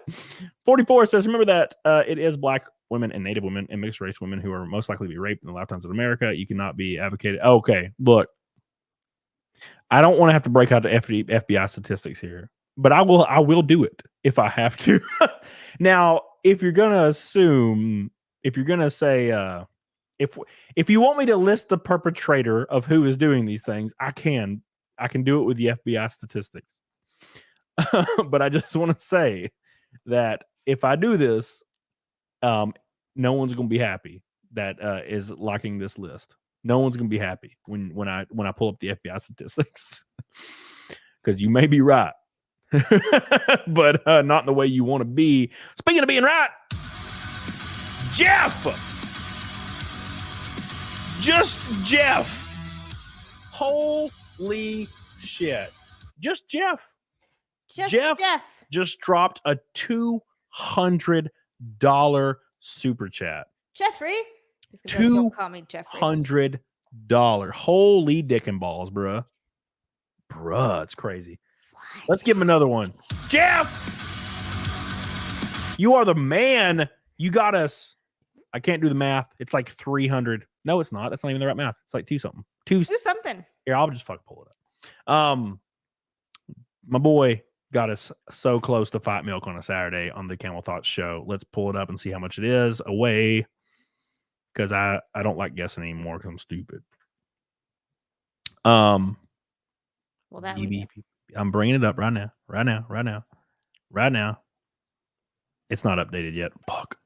It looks like it's 283 away. Thank you, Jeff. I appreciate you so much. I love you. You're the man. Keith says I don't follow any of these black rules. Black made up rules I never heard of. Yeah, dude. Thank you so much, Jeff. I appreciate you. I will read all the super chats here soon, all the fives and whatnot. I just wanted to hit Jeff's real quick because that's a big fucking drop. Okay, big fucking drop. Thank you so much, dude. I don't deserve that shit. I love you. And thanks again, real quick, to Alex Stein for coming on. Awesome guest, awesome show. Can't wait to do more with him. He's fun. So where were we? So 45. Don't ask black women if it's our real hair, and don't judge black women for wearing wigs and weaves. I never really have. Although when I see a video of like a dude snatching one and running, it's kind of fucking funny. I can't help it. Okay, I can't fucking help it. Well, that's just funny. It's not because of, they're black and wearing wigs. I didn't know that was a thing. That was another thing so I got to say this. I don't know much about black culture really at all because there aren't black people in Hawaii. There's like none. There's my friend Junior. There's my friend in high school, Kaya. And then there were like two brothers, Dharma and Shay. And that was like all the black people on the entire island. And there's like not really like a black, it's a different culture there. Like the black people are just part of like that sort of local Hawaiian-y sort of culture. So it's not, I was very unfamiliar with it until I moved here. And then I was like, I learned so much. I learned racist terms I didn't even fucking know about. Like all these things that I'm just like, I've never heard of this in my entire fucking life. I've heard of the N-word because they teach you that. But yeah, I didn't know that black women wore weaves until someone told me. I didn't either. I was probably late teens or in my 20s when I'd realized that. I had no idea. Yeah. And then but it was also one of those things like, why would I judge that? I was like, oh, okay. And then I moved on with my life. Like, I don't understand why that's a thing. 46 says, don't touch our fucking hair. I do agree. That's weird as fuck. Why do people do that? It's the same thing when people walk up and grab my arm to look at my tattoo. Like I'm not, no shit. People used to, it happened more often. It doesn't really happen that much anymore, but women and men would walk up to me and grab my wrist and turn my wrist around to look at my tattoos and be like, "Whoa, your tattoos are sick." And I'm like, "Why did you grab my arm? That's weird. Just ask to look at them." Gotta say something first. Yeah. 47. If you have a black girlfriend, please make sure you shower always adequately stocked with conditioner and never that 2-in-1 stuff. We beg you. So I also can't use 2-in-1, so that's all women. Well, yeah. So the thing that's weird about this list is like some of them will be really serious, really, really serious. Like it's like, don't ever assume a person of color, blah, blah, blah. And you're like, okay, that's pretty serious. And then make sure your girlfriend has 2-in-1. I'm like, this list just seems fucking stupid to me. You're not taking yourself very seriously and then taking yourself extremely seriously randomly in some other part of the list, Reese in the chat also says funny list, and it's worth noting that he's black. Gross. I'm just kidding. We love you, Reese. 48 says never try and pull an uninvited race play shit in the bedroom. Seriously, what the fuck? Yeah, that would be weird. 49 says actively try to identify and unsubscribe from Oriental tropes, i.e., believing that East Asian women are naturally more submissive or docile, people of color, people, not characters. This person says to not speak on other people's cultures in other parts of the list, but immediately themselves speaks on other cultures because keep in mind, they think they can. So they're like, what they're saying is white people don't do any of this shit. Yeah. But like I can because I'm superior. It's kind of how that kind of plays out. I can see that. 50. If you call a woman of color exotic, you deserve to stub your toe every day of the year. I feel like that. I almost agree because that's weird. I've never really understood. Even when I was a kid, that's something like that. Exotic. What are they from? Fucking Peru? And are they like they live in trees? That doesn't make any sense.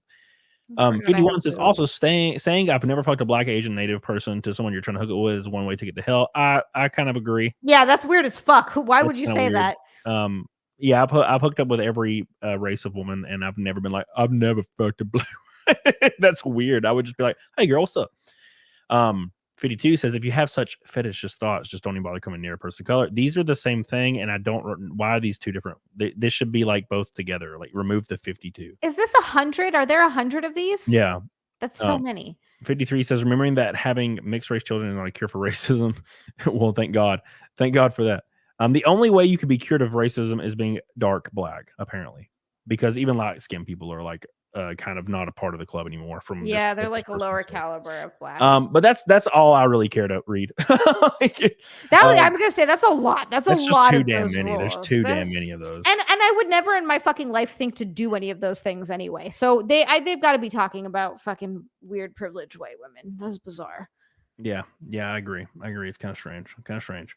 Real quick, Jeff, I love you, and Chris McGough, I love you. My boy, Chris McGough, the man with a plan with the pink boy. By the way, we're 23 likes from gold. Make sure you like the stream, you bitches. Chris McGough says Vice used to make good documentaries. BlackRock money is easier than trying, I guess. Yeah, I completely agree with you. If you see any company, any publication that will soon go bankrupt, every single one of them is being paid by like BlackRock, Vanguard, in my opinion, to destabilize the West. That's my opinion. I don't know if that's true or not. That's also why BlackRock is buying up all the property. You know how much property and buildings that BlackRock owns in the U.S.? Yep. Do you know? It's a lot. It's a fucking lot. Yep. And that's it's all for destabilization and then getting profit. And it's kind of more sad that people like this, people of color, if that's what you call them, black people, Asians, whatever, these people are literally being used very effectively, like fucking effectively, as a tool to benefit profit-wise for like big banks in other parts of the world. And no one knows it. Like of course they don't know it. They just like feed right into that shit, Because people like to have a cause. People want to feel better about themselves which I don't think there's anything wrong with having a cause either, by the way. I don't think there's anything wrong with wanting to support whatever it is that you want to support, disenfranchised anything, and working to do that. I just feel like the way people go about it is very disingenuous, and they're doing it to be like, look at me, I'm a good person, not because they actually care. Yeah, I agree. Well, that's the white women angle. So the white women angle is it's all about moral grandstanding. Yeah. So it's weird. Oh, actually, you know what? There was two more on here. Let me scroll. I'll scroll down real quick and find them. Because it was like the most like is the dumbest shit I've ever seen in my life. Where is it at? Where is it at? Okay, here we go. Here we go. So this is a real good one. Thank you again, Chris McGough. This is like my favorite one of the whole list when I read it earlier. Thank you, Hiller. I love you. Yeah, if YouTube unlocks the stream for you, like it. If they've unsubscribed from this channel, subscribe. Thank you, Chris McGough. It says right here, and this is the last one. It says number 70, don't vote for racist politicians. This like grammar fucking me up, but it says don't vote for racist politicians. Can't believe I need to say this one, but it seems like maybe some of y'all didn't get the memo. And then immediately number 71 says research your candidates who have progressive policies that won't needlessly criminalize people of color. Vote for them. They literally say don't vote for racists, which they're saying they're saying conservatives. They consider all conservatives racist, right? And then number 71 says research your candidates and then pick somebody who's progressive. That doesn't make any sense. Like, is this person retarded? Also, haven't we heard, and look, I'm not saying that people can't learn or grow, but I don't believe that any of these politicians have. Hasn't Joe Biden actively voted against things that would help people of color in the past? Sure, and actively he legitimately did that, and I forget exactly what it was, but I remember reading about it and I was like, Jesus Christ, that's fucked up. And then he has the audacity to say the dumbest shit, like, you're not black. If you don't vote for me, you ain't black. And you're just like, holy fuck, you're telling me that guy's not racist. You're gonna vote for him? Oh, well, right. I mean, we gotta be fair here. He's like 80, of course he's racist. Like, of course. Have you ever met an 80-year-old that wasn't racist? Like, come on. They were brought up in a different time. Joe Biden was literally a kid when Joe Biden was literally a kid and like growing up when like black people weren't allowed to be in some areas. Like, come on. Yes, that's true. But he was a part of the old Dem party, and then thank you, Duck Dangerously. He sponsored the crime bill. Yes. That's what it was. So, anyways, speaking of this specifically, it literally says don't vote for racist and only vote for progressive, but make sure you research your candidates. I'm like, you have no idea how politics or like democracy or the two-party system works at all. If you say research your candidates, vote for somebody progressive, like there is only one. There's only one DNC picked person every 4 years. Only one. Like, what do you mean research? What are you talking about? It's literally says research and then vote blue. Like, it's so dumb. It's really dumb. Johan said in 1994 he voted for a crime bill and called blacks a racial jungle. And we're just forgetting about that and completely just being like, oh, it's fine. He's the president. He's the one you have to vote for. Just as long as fucking what's his face isn't in.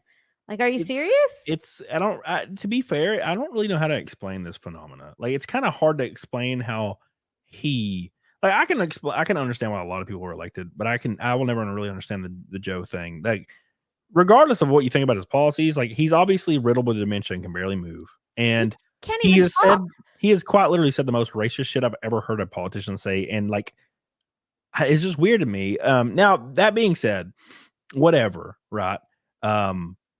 But we act, I guess, shocked by it now, but we completely ignore that there's politicians and activists and white women on college campuses right now that will unironically say, and there is a gajillion videos of this, by the way. I don't even have to pull one up, but there are like white women on college campuses, politicians who will unironically say the reason why voter ID being required for voting is racist. The reason they'll actually say this, well, it's a racist policy having voter ID. Why? Because, and they will actually say this, they will say black people are not educated enough to find out where the DMV is, and they're also not privileged enough to have money, so they can't afford a car. So they literally say in layman's terms that black people are stupid and they're poor. Yeah. And that's why we can't have those laws. And these are the people that like these people say research and vote for. I'm like, they literally, like, they have bigotry of, like, they have the soft bigotry of low expectations. Mm-hmm.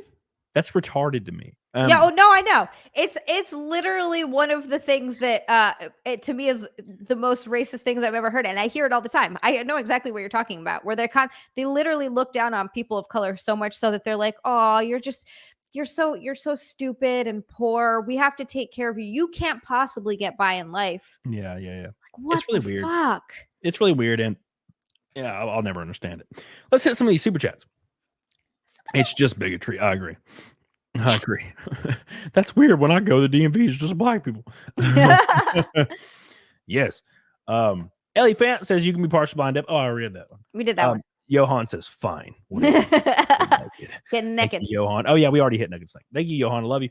Sean says time to get naked. Thank you, Sean. I love you. Toasty with emoji says X is gay. By the way, hi Zia. Cam, you're okay. Thank you, Toasty. I love you.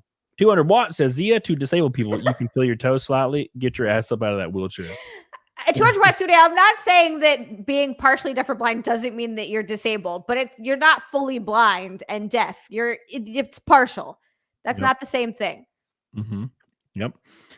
Rake Knott says, I love making people guess my race when they ask what I am. Yeah, it's hard, man. You were very racially ambiguous. I know now though, so I can cheat. Thank you, Rake, and I love you. Slosher says Cody's dead on. That list is all things awful. Do affluent white female liberals, the soft bigotry. Slosher's right there with us right now. He literally just said it. The soft bigotry of low expectations. He is right on. He is on the same page, man. Same thing. He's on the same page. Kyle Brokaw said, "Did you see Abba and Preach reacted to your 31 and No Friends video?" I did. Yes. It was really, really cool to see that. I was very, very happy to see that. And they were really cool about it. It was a great video. Like when I first saw it, I was like, "Oh man, they're gonna shit on me hard, aren't they?" They weren't. They were totally cool. It's a cool video, cool experience. Thanks to those guys. Kyle, love you. Xamu says Biden did the eulogy at a KKK leader's funeral. You can't just walk in those types of funerals without being incredibly racist at Camelot. Yeah, no one cares. Is that true? Is that true? Yeah, eulogy to KK. Are you fucking serious? Yeah, it's people don't care. They don't care. And the reason they don't care is because the TV told them they don't care. And it goes a little bit deeper in like the black community. Whereas if you stray from whatever, like I guess thought process, acts, then you're considered not real. You're considered fake, too white. Like if you enunciate, if you go into a STEM field, if you go to college, if you and look, I'm speaking from what I've seen. I've not experienced any of this, but I've seen several people in my life talk about this kind of stuff. And there's a great video that kind of demonstrates this where there's 6 people and 5 of them are black and 1 of them's white. And they have to, the black people, they all put a blindfold on and they have to find out who's the white guy and vote him off. And then they get money. That's bizarre. Okay. It's what is it called? It's like a study or whatever. It's anyway, like a social experiment. It's a social experiment. Yeah. So they do it, and it's a video on YouTube, and they preface everything like the black guys. It's all black. It's like 5 black guys, 1 white guy, and they preface everything. The black guys are like, we need to, as a culture, stop putting each other in boxes. We need to expect more of each other. We need to lift each other up, not bring each other down. And I'm like, dude, I fucking agree with that shit. Hell yeah, right? Yeah. And all these guys are agreeing, and then they have their blindfolds on, and they start questioning each other, and that's how they try to determine who's. And they have 3 rounds to vote off the white guy, and every single time they vote off somebody, they vote them off for not being black enough. And the guy's like, shit, he's like, you don't sound black at all, man. He's like, yeah, I'm from, he's like, I'm from Kansas and I grew up in this phone. Like I went to college and I'm an optometrist or something. And the guy's like, yeah, you're not black enough, man. He's like, black people don't do that shit. And he's like, they don't graduate. Blah, blah, blah. And he's like laughing. And I'm like, holy shit. And it's the exact same guy that prefaced this shit with that synth. It was the same guys. It was this exact same dude. And one after another, they voted off another guy because he didn't sound black enough. Wow. And he had a good job.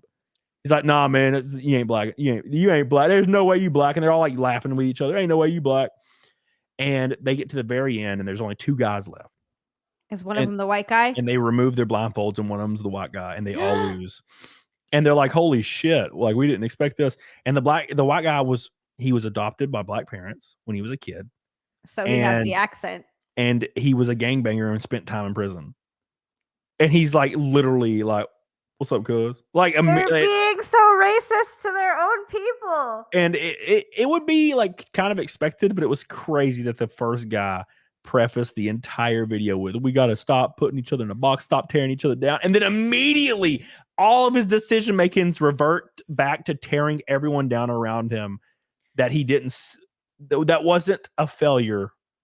Because for some reason, and I don't know who accomplished this shit, if this was like some white people 40 chess in the 70s or some shit. But somewhere along the line, somebody was able to convince like an entire culture that if you are smart or if you try to better yourself, you're a traitor and you're shitty. And like, I don't know who did this, but somebody did this shit. And I want to know who was able to accomplish this shit. Yeah, see, it had to have been a politician. It had to have. They figured it out, and they're like, "How do we keep them voting for us like this?"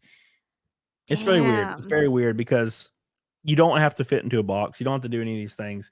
When you look at other people objectively, you should be able to look at them objectively about anything and any issue and imagine that they can believe whatever. And unfortunately, you can't do that because there's almost like self-preservation. Like, for example, people are like, well, not everybody's like this. And I'm like, I agree, but I would never walk down Martin Luther King Avenue at 2 a.m. I'm just not going to do it.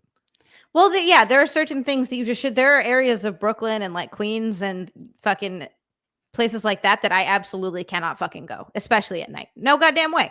And it's not worth it. Going into the city in general at night is sketchy as fuck. Yeah. Okay, so here's the video. I'm not gonna play it, but I'll just pull it up so people can get an idea. This was a really interesting video. It's actually a very cool video. But it kind of like shows like the whole deal here. But these are all the guys. Wild. This is the white dude, by the way, obviously. I can see the white guy, yeah. And this guy is like a dentist or something. Okay. And this guy's like going to college for like some kind of engineering or something. Okay.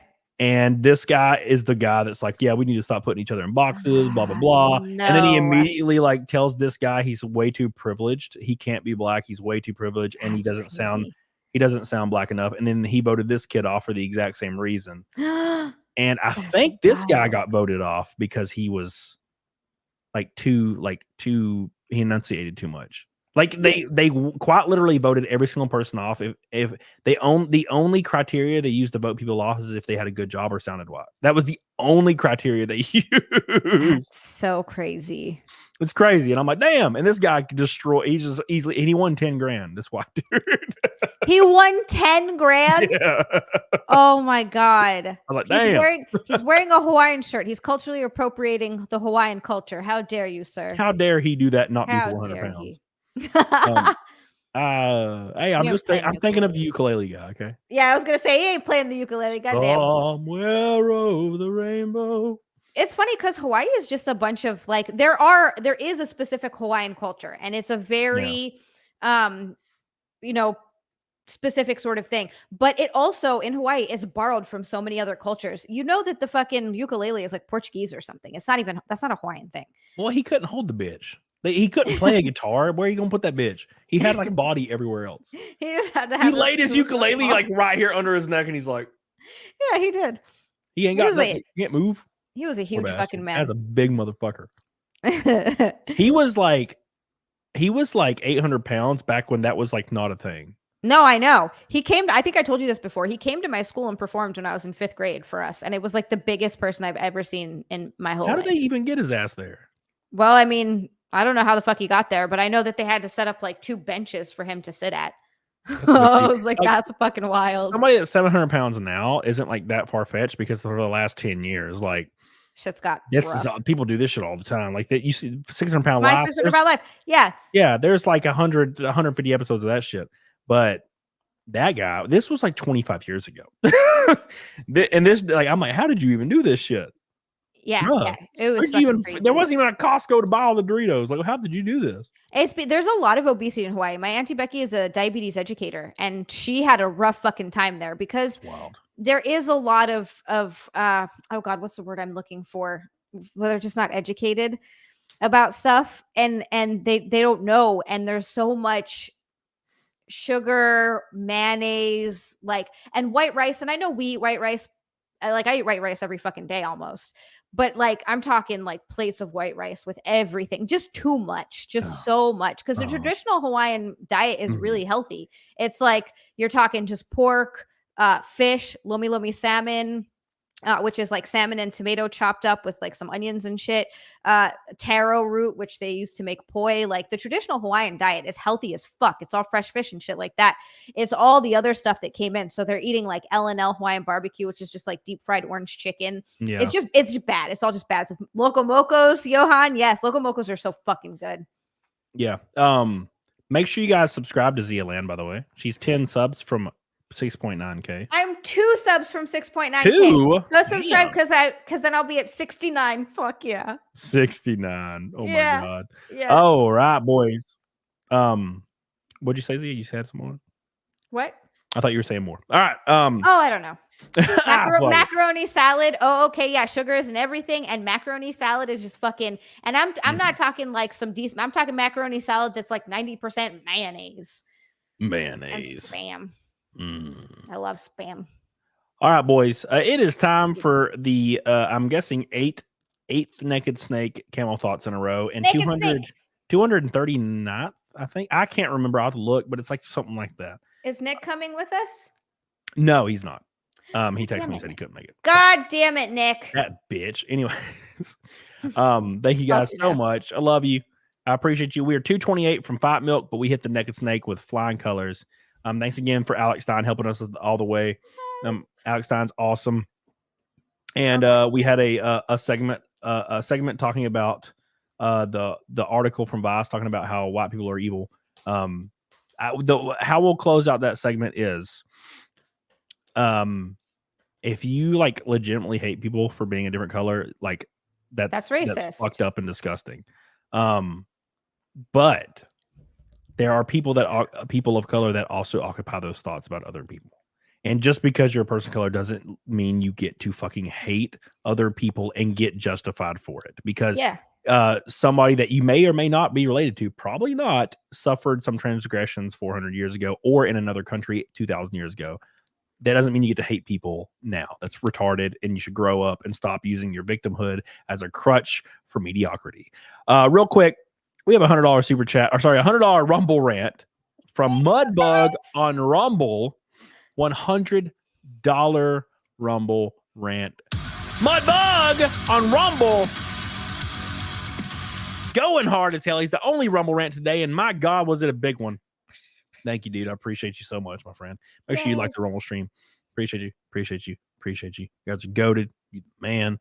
Thank you. Thank you. Thank you. Today over here, I'm going to go ahead and shout out these big heavy hitters. Billy Hatcher. I love you, dude. I appreciate you.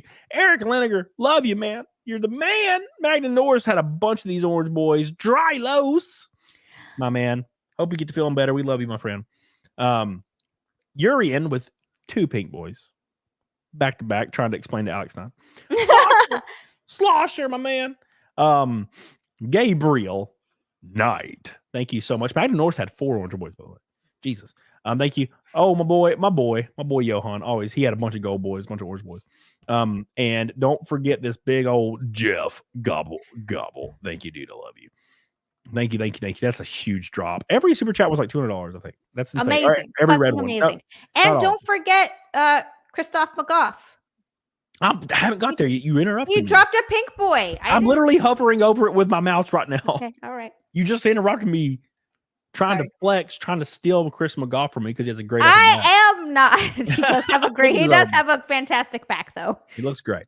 Thank you, Chris McGough. I love you. I appreciate you. It's time for Naked Snake. I'm gonna go put a thong on. But wait, what? I thought you usually put a giant shirt on first. I'm gonna put that on over the top of it. Okay, cool. All right, sounds I'm good. not wearing a bra though, so I gotta put something on the top. All right, sounds good. Thank you, Chris McGough. Go ahead and go do that. We're gonna get ready. We're ready for some Naked Snakes, boys. I've cut almost 10 pounds from my diet. Hopefully my chest looks nice for you today. I love you. I appreciate you. My nose is starting to really act up. My freaking nasal passage is getting killed. It's getting killed. I appreciate everybody in the chat today. A really fun show talking about really touchy subjects. And I know it pisses people off, but hey, I'm going to talk about it. This is what I do. And I enjoy the conversations.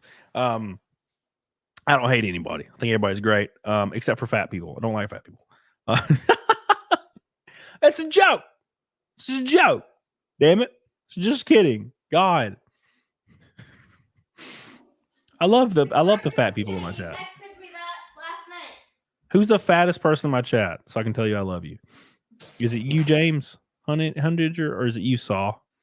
Mizu, are you fat as fuck? Because I'll tell you I love you. I don't care. I hate you too, King of Deplorables. Oh, damn, he's just telling on himself right now. Damn, bro. Saw is in shape. What'd you say? You ain't what the hell? Go put your clothes on. I'm a big fat fatty. Oh my god. You guys ready for some Naked Snake, Nick and Zia? A lot of fun today. I appreciate all the support. Awesome show. Awesome show. Monday, I will not be live, guys. Monday, I will be on Elijah Safer's show. So I will not be able to do my show. I'll be on Elijah Safer's show. But of course, we'll be live Wednesday with a very, very spicy guest. I'm just trying to destroy the channel, I think. So we'll see. And then Saturday, we'll be back with Zia with another spicy guest. It's gonna be fun. It's gonna be fun. But before we forget, Caros! Greetings from San Francisco. Solid Snake himself is in town. I plan to get a signed photo. Hell yeah, dude. Get on it, dog on it. Haters the GOAT. Haters the GOAT. I love you. I will try, Billy. If it pops up, I'll try. I always just type your name in and it never pops up. And then I put your URL in and it won't autofill. I don't understand what's going on. The system to raid sucks, to be honest. Thank you, Karis. I love you. I appreciate you. You're goated. You're the man. Get you an autograph from David Hayter. Thank you so much, Karis. I love you. Make sure you guys like the show. Make sure you like the show. Did Krigler reschedule? He sure did. I will have Krigler not Monday, but next Monday. Not Monday, but next Monday. Does that make sense? Yeah. Yes. Not Monday, but next Monday. Yeah, that's right. December 4th is Craig. My Krigley. Your mental illness says 5'4", 330 pounds. Do I win a fatness? That's pretty rough mental illness. It's pretty bad mental illness on Rumble with a $5 Rumble friend. It's pretty bad. I'm gonna be honest. It's pretty rough. You should do something about that. If you want me to fat shame you, just tell me to, and I will. I need Nick to fat shame me. Nick's real good at it. It's like he's been practicing his whole life. I know. I need him to fat shame me every day. Yeah, I'm not as good at it. I fat shame people by literally existing and working out every day. So it happens. You're like, look at my body of a Greek god. Shit, we ain't there yet. We're not there yet. Oh, we'll be there soon. Okay. By December? I should have by December 17th, maybe. I won't be there. I'll be close. I'll be 2.5 weeks out from being there. So I'll do it. Ryan says, love your content. It's funny as fuck bringing levity on tough subjects. It is, man. And a lot of people don't like talking about shit, and it's fine. But I'm going to be very frank and forward because it's the only way I know how to be. I generally think everybody's cool. I don't mind people. It's got me in trouble. Shit, I've had guests on and people cancel because of it. Really? And, oh yeah. Why? Just over random shit. But I think everybody's great, and I'm always open to conversing with anybody. But I do like reading Vice articles and making fun of it. It's fun. It's very fun. Ryan, thank you. I've had, dude, I don't remember who it was. I commented on something on Twitter. People get so mad and call me like I commented something funny, like there was some like fight video, like a black dude fighting a teacher. I don't remember what it was, man. And I commented kind of something jokey, you know. And somebody was like, "You're a dirty racist," and I'm like, the unfortunate truth about the word racist is the effect of the word racist is to shame the person that you're debating or arguing or yelling at. If the person doesn't care to be called racist, the previous action actually has no weight, leaving it null. So it's kind of, it doesn't work. It doesn't work on people. And it especially doesn't work on people like who, like, I guess, occupy this space of content creation and isn't really afraid of what people are going to say. The only people, if somebody reacts extremely defensive and like terrified and apologetic when you call them racist, it might be because they have racist tendencies. Doesn't bother me. You can call me racist all day and I'll just be like, bet. You damn straight, baby. You best get your dark ass out of here. I don't give a fuck. Like, I don't care. I do that all the time when people come into my chat and try to call me a whore. I'm like, God damn straight. Yeah, Look at these titties. You think these titties are going to be not whore titties? They're only Not that's on my what they're made watch. for. They're made for whoring. Yeah, so like, you know, that's the thing is like people are gonna call you that regardless. Even if you comment on the subject matter, they're gonna call you. So fuck it, they can eat my ass. I don't give a fuck. I treat everybody I meet that's nice with respect. Black, brown, very small and Asian. No, I've been to cons. I've been everywhere on earth, and I've met so many damn people of different races. Great people. We had a great time. You know, Slosher is right. I get more upset when I get called fat. Sorry, go on. I do get no, you do. I do too, man. I don't like I being do. called fat. I've been working out. You know so how hard I work? and Not be fucking disgusted. One piece of pie. What does this mean? What does this mean, Sonia? I think she means about being racist. Hold on, Right? Sonia. What does it mean? I've never said anything racist towards Hispanics. Sonia I have Jesus mows my lawn every week. He also goes on and on about how much he loves Coco. So I do love Coco, and that's your people's film, Sonia. I think. I think he don't even know. Cody, that's racist as hell. I'm pretty sure Sonia's kind of Hispanic, kind of. She's something. She's something. He says.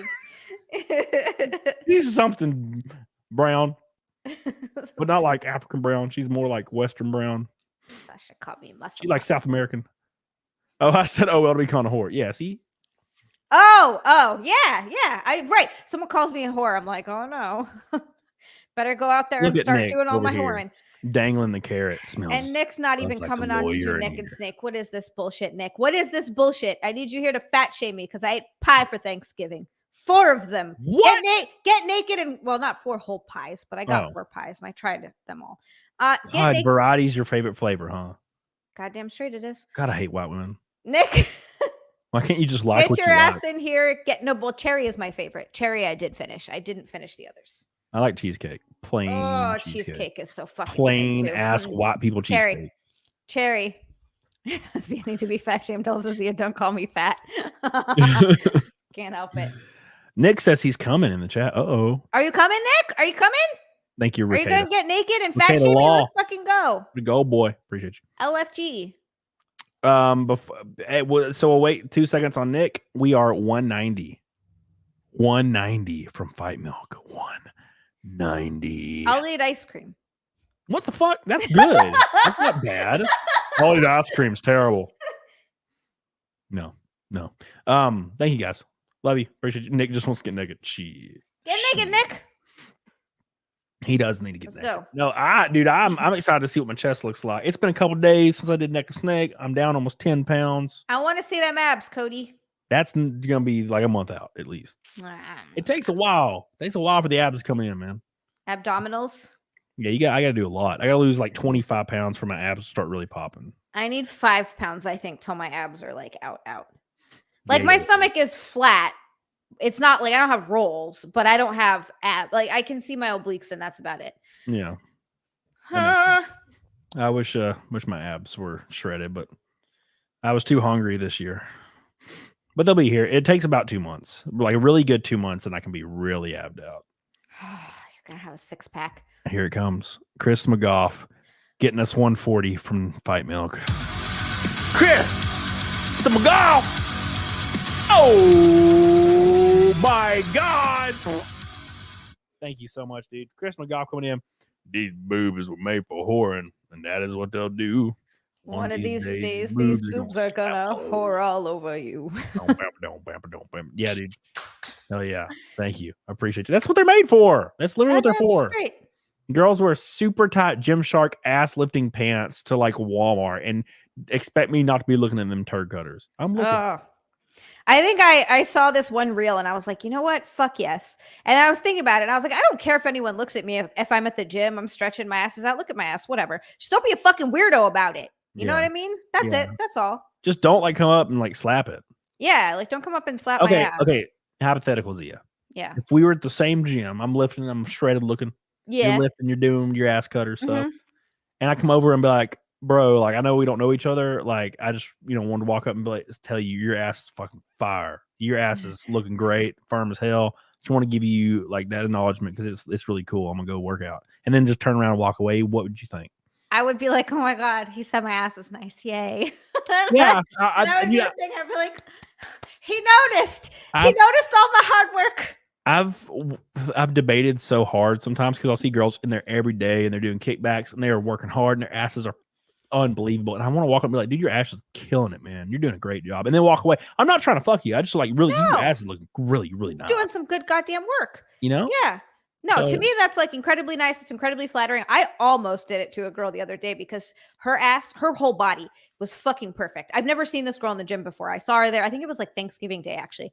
And I went in and this girl was wearing like short shorts, like Gymshark shorts. And then, like the usual little tiny workout outfit. Yeah. And I think she probably caught me staring. I think it was Friday, yesterday. Because she kept kind of looking over at me, but I could not stop looking at her because her body, like it was perfect. The way her waist went in and the way her ass came out. And she was like lean, like where she had almost abs, but her ass was fat. Like it was amazing. It was amazing. I almost wanted to go to her and be like, you're perfect. Look at Patrick T. I was so confused. Patrick T. It's only because she wasn't dressed as freaking marionette. No, look, the thing is Ass Girl. One time I was working out with Ass Girl. God. And there was this girl in the gym and she was built like a fucking brick shit house, bro. And she was like, oh my God, look at that girl. And I was like, damn, she looking hot as hell. And she's like, damn, I wish I could tell her. And I'm like, fucking go tell her, fuck it. And she was like, yeah, fuck it. And she walked into like this like other room. There's two rooms in the gym. There's one that's like more for like aerobics, and then there's one for like lifting. And she walked in there and told that girl that her ass was on point. And the girl was all giddy about it. And I'm like, of course, because the compliment means a lot when it comes from another woman too. Yep. Like it does. It means more. Like if another woman comes up and compliments your physique, you're like, oh my God, thank you. Oof. My nose is deviated septum's like almost completely collapsed. Speaking of collapsed cavity, Nick Ricketa's here. Hey, what's up, guys? He's finally arrived. How you doing? What is this bullshit? He's not coming. He's like, who's gonna fat shame me now? What the fuck? Dude, we were waiting. It was a great show. We had a lot of fun with Alex Stein. Then we got to talk about black people for a little while, which was fun. And now we're talking with another black man. If you talk about us, we keep existing. Why do we do that? A very light-skinned black man, Nick Ricketa. Myth and legend. Oh my gosh. Actually, a fun fact, in 3rd and 4th grade, I went to elementary school with a black kid named Rufus, who was far whiter than me. Rufus? He was actual albino. So he was had black like facial structure. He had black hair, but it was not black hair. It was solid white. But it was the sort of texture and consistency of black dude's hair. Like he was like full on albino to 2 black parents. It was wild. Did he disappear into energy? Yes. At one point? Yeah, I thought so. You ever see that movie? Yeah, Powder, of course. Yes, that movie fucked me up when I was a kid. Why?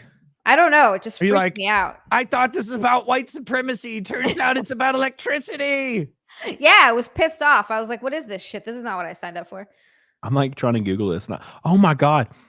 That lady that's the mom and Step Brothers was in it.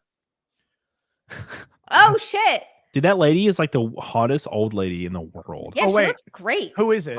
Her name is Mary Steenburgen. Yeah, Mary Steinberg. She's hot. Pull a picture up. And like she's not super hot when she was younger, but like no, she kept herself tight. There's something about like in Step Brothers, like I get this weird boner for her. Okay, I know who. Beautiful smile. I mean, she kind of who she kind of looks like. She kind of looked like when she was a little younger. She kind of looks like Nina Infinity, like just a little bit. I didn't see that actually. She's pretty. She's with Ted Danson. Apparently, Danzig? I think Ted Danson. I think they've been together for like fucking ever. Oh, that guy. Yeah. Big head guy, big forehead guy. That guy's weird. That guy's weird. Teeth looking. Look at them flopper. Yeah, she looks great. Damn, look at her tits. She's got some nice ass tits too, lady. Yeah, dude. The funny thing about like her and Ted Danson's relationship is she's always like, bend me over a slab, and he lays down, and then she lays down on his forehead, and some other guy comes and just tears her up. Oh shit! Wow. Oh, look, I'm just speaking facts. I'm just speaking poor facts. Ted getting cuck chaired. My man's forehead is shaped like a kitchen island. He even got a freaking receptacle to charge your phone and everything in that bitch. Here, let's pull this up real quick and do the numbers. Oh, shit. We are 70 from Fight Milk. Damocles says fat shame Zia. Fat shame me. Fat shame me. He paid for it. He paid for it. 4 different pies. It's like you ate 4 different pies on Thanksgiving. Is that why you're barely fit into a men's 2XL shirt? Yes. Keep going. More. More. I kind of like this now. Is this weird? This is going to turn into a weird kink for me, where I'm going to be like, I can't get off unless Nick fat shames me. There we go. Call me. There we go. Fat. Like, you know those like the cartoon turkeys with the little chef hats on their drumsticks? That's what you look like with those socks on.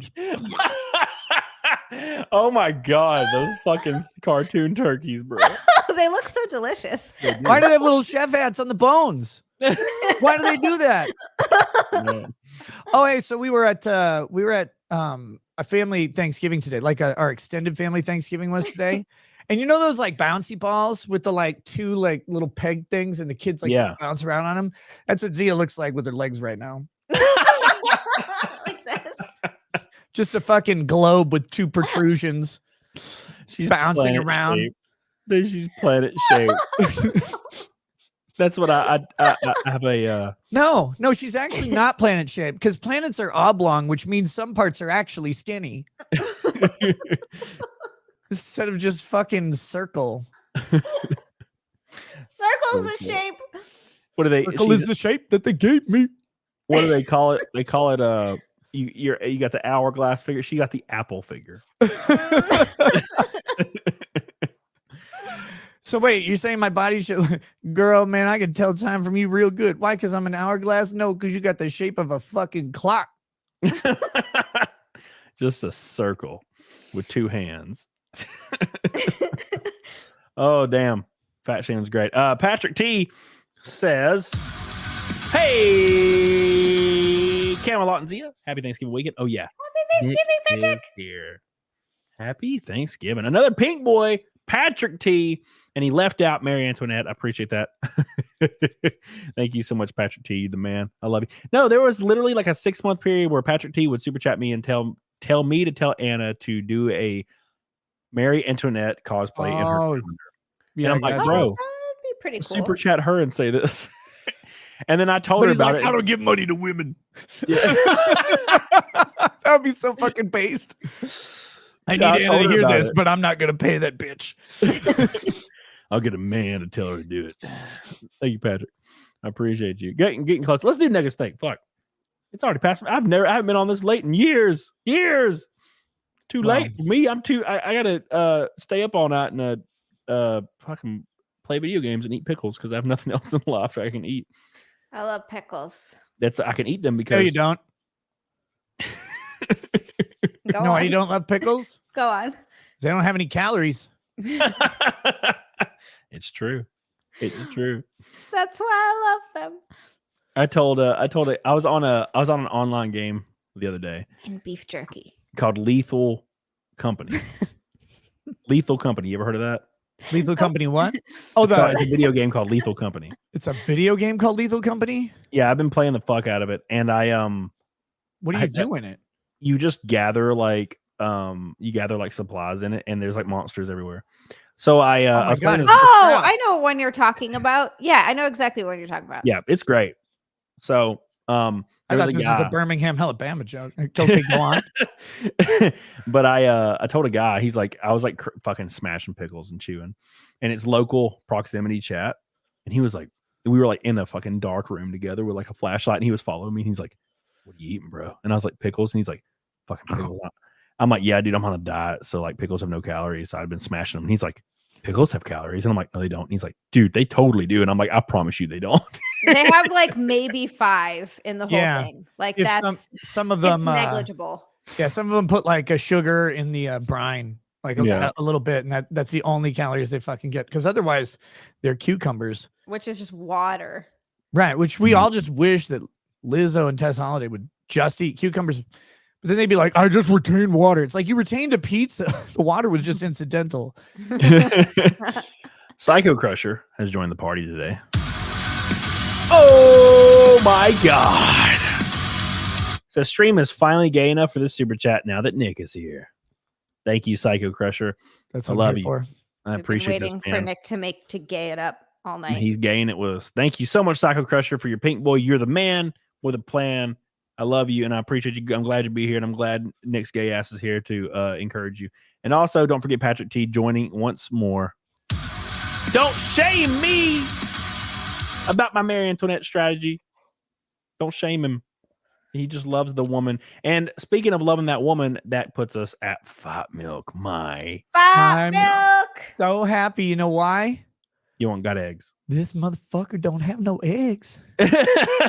Well, you didn't plan to join until just recently. I'm like a fresh Marvel casted woman. I don't have eggs left. I ain't got no. Oh, you're like a 48-year-old woman. Patrick T. That one took me a second. Patrick T, I love you. I appreciate you. We're gonna do Duck a Snake, and then I will do Fat Milk while these bitches watch.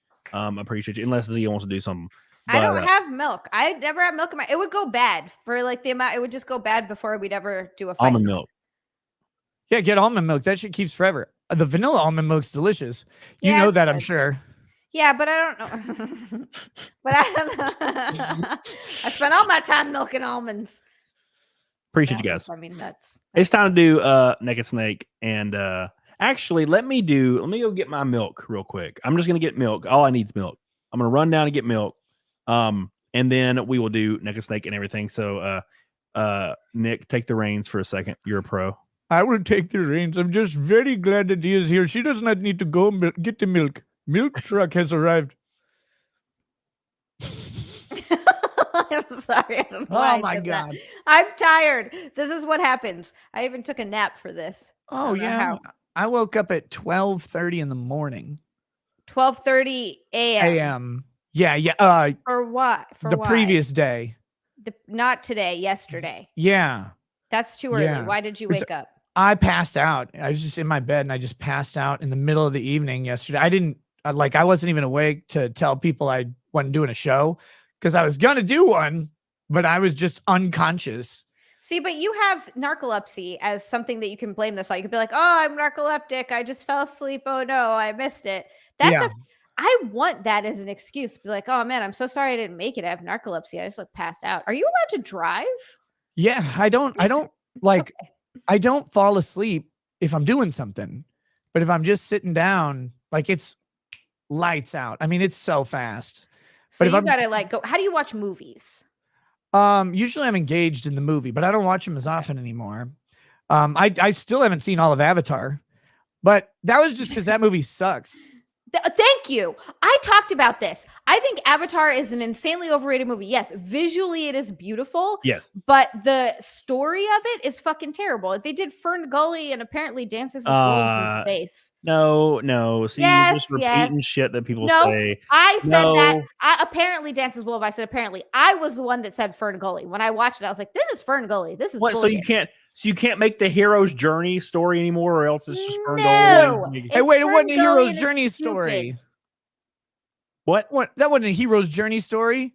You know what? No, I'm Cripple saying gets VR and he can walk. Bullshit. Nobody cares about this guy. Oh, yeah. Stephen Hawking gets to pilot a mech made of blue homosexuality. Wow. Great. Listen. And then he just falls in love with him. And he's like, oh no, we need to save the forest. It was a tired story that was unoriginal and not very well written. Every single story is unoriginal, Zia. You got to see at least 60 sets of blue titties. That is infinitely more than you get in any movie nowadays. There were no nips. You got to see a man dock with another man. Yeah. Weird little docking mating thing was going on with their tails. That shit was. It was female and male. It wasn't male. How do you know? You could tell. She had titties with nipples. Was that Sigourney I Weaver? saw no nipples. No, it was It was the other one. Jamie Lee Curtis. Zoe Salsanaga. What's her name? Salsanaga. Zoe yeah. Saldana. Zoe Saldana. Yeah. Isn't that the chick from the fucking Avengers movies? Yeah. She was The the green one- bitch? the blue bitch. Gamora. The blue one. Gamora is the blue bitch. Yes. Gamora. No, Gamora's the green one. The blue one is fucking Amy Pond. No, bitch. I'm talking about she's the blue bitch. Yeah, In she's the blue Avatar. bitch. Yeah, but she's the green Everybody's one. a blue bitch in Avatar. Yeah, that's everybody.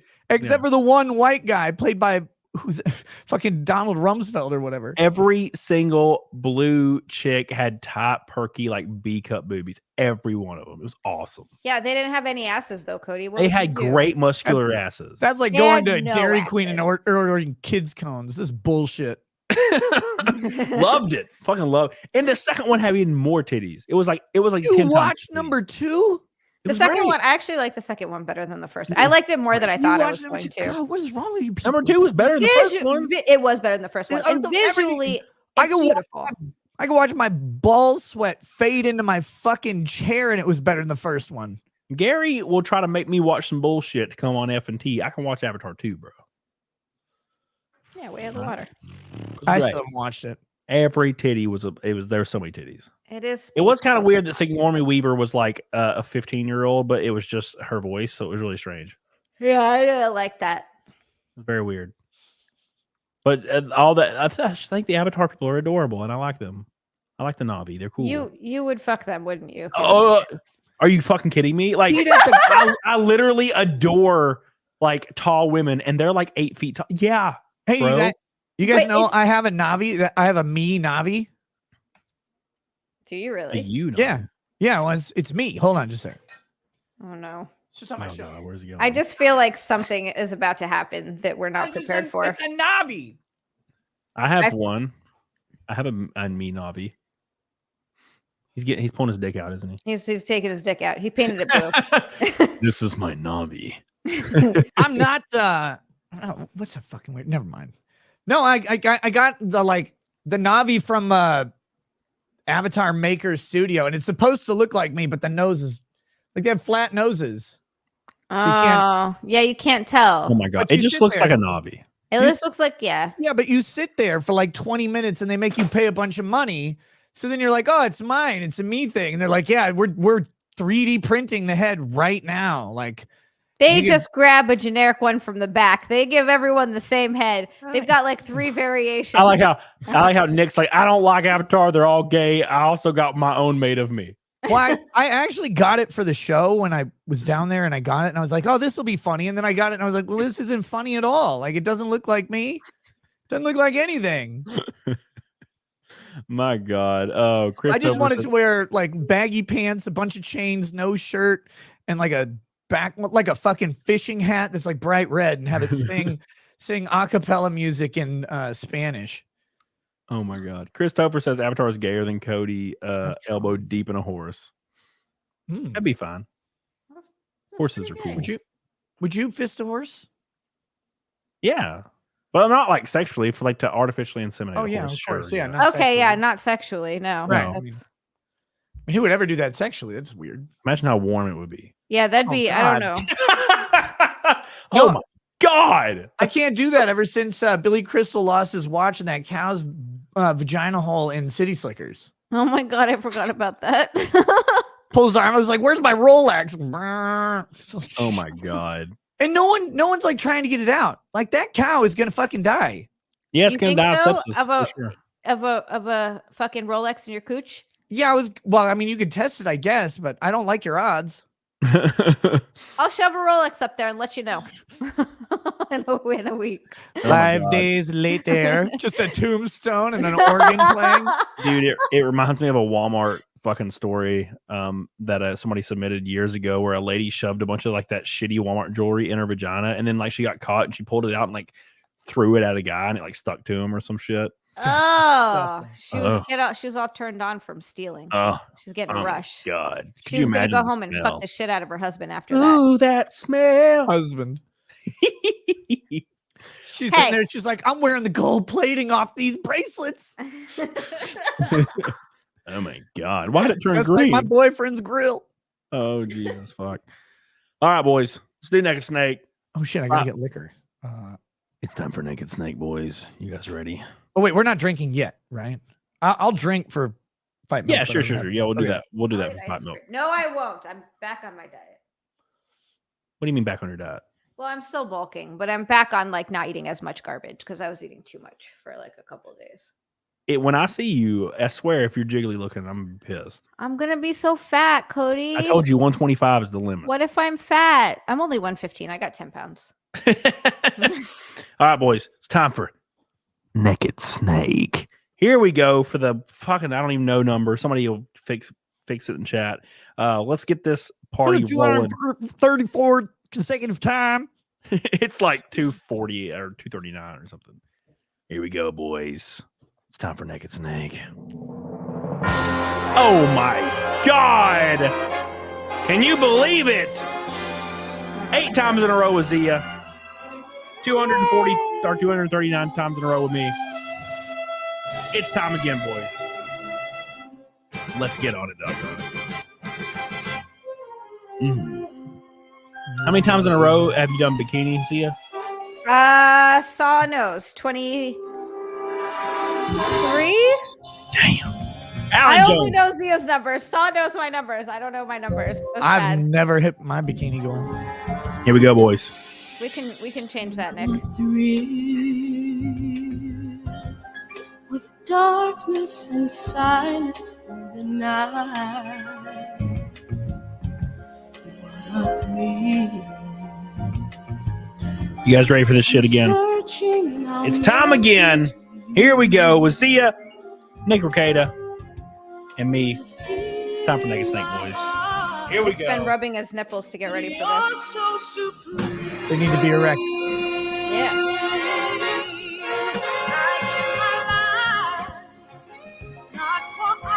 Oh my God. Here we go. In my time, there been nobody else. Here we go, boys. Cry. It's the way I fly to you. Oh my God. I'm still in a dream state. Here we go, Z. You ready? Yeah. Someday we'll go away. Someday you feel on a tree frog. It's a trial to survive. For the day. Oh my God! I can't believe it. Oh! Not for honor, but for you. Thank you so much, you bitches. Oh my God. Another successful one. Going hard as hell.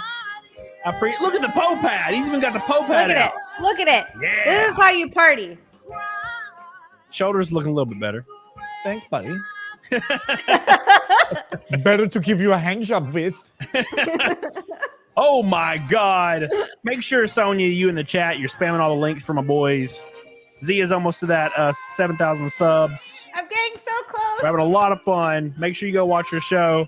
Make sure you don't forget to fix your eyes on my chest, because here we go. Ooh, look at that What chest. I'm supposed to do. Look at that chest.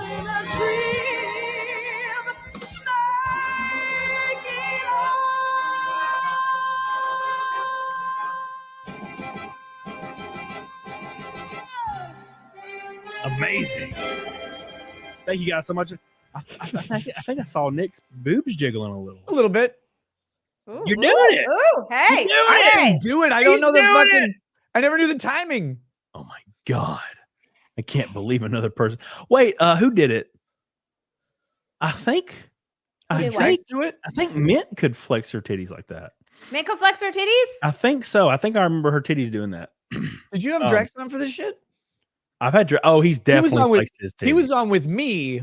Yeah. Because he's right there. He takes his shirt off. I'm like, fucking smells in here. Ooh, that smell. Ashley says, Zia. Heart. Thank you. Thank you, Ashley. Ashley's making me money. Or Zia's making me Ashley money tonight. Buzz, Ricada, anime, Hello Kitty tag confirmed. You saw his ass? When? Nice time about my moon runes. Moon runes. Thank you, Buzz. Love you. Appreciate you. All the peeps tonight. You've been great.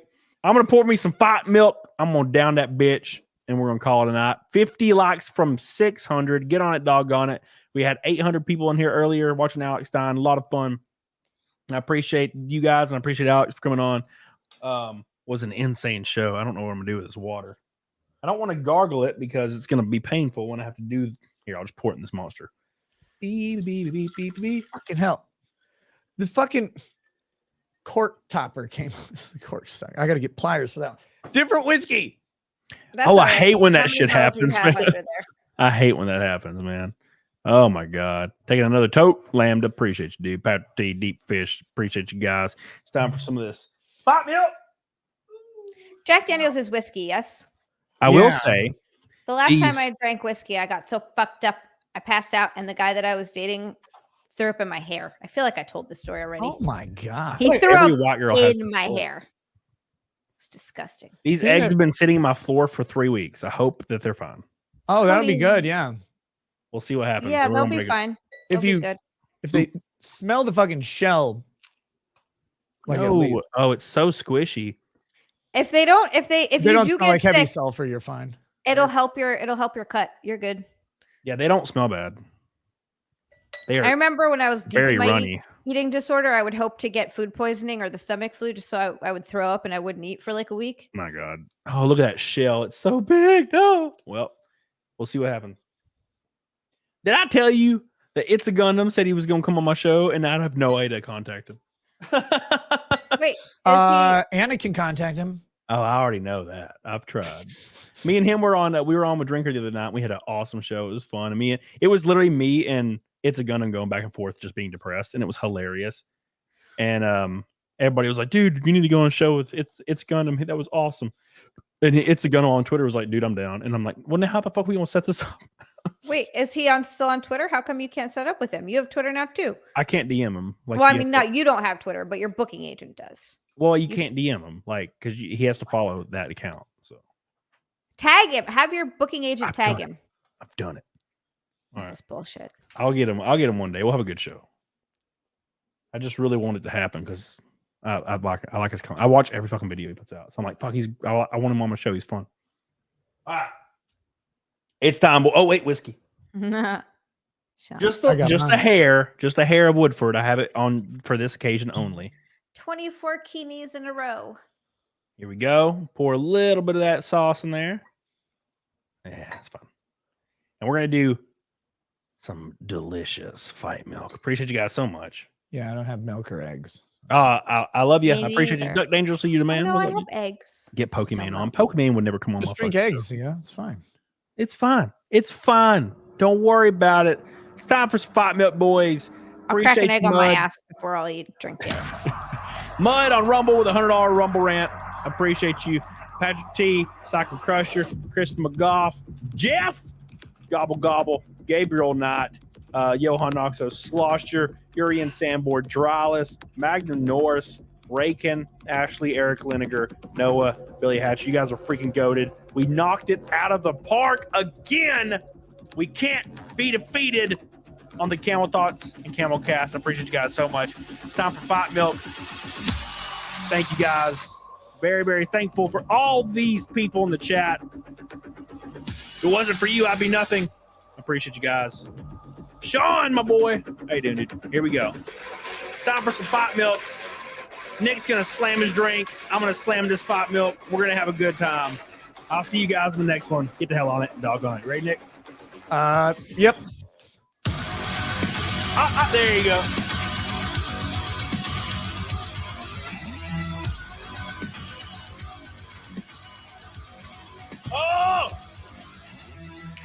Oh, you have a milk stash.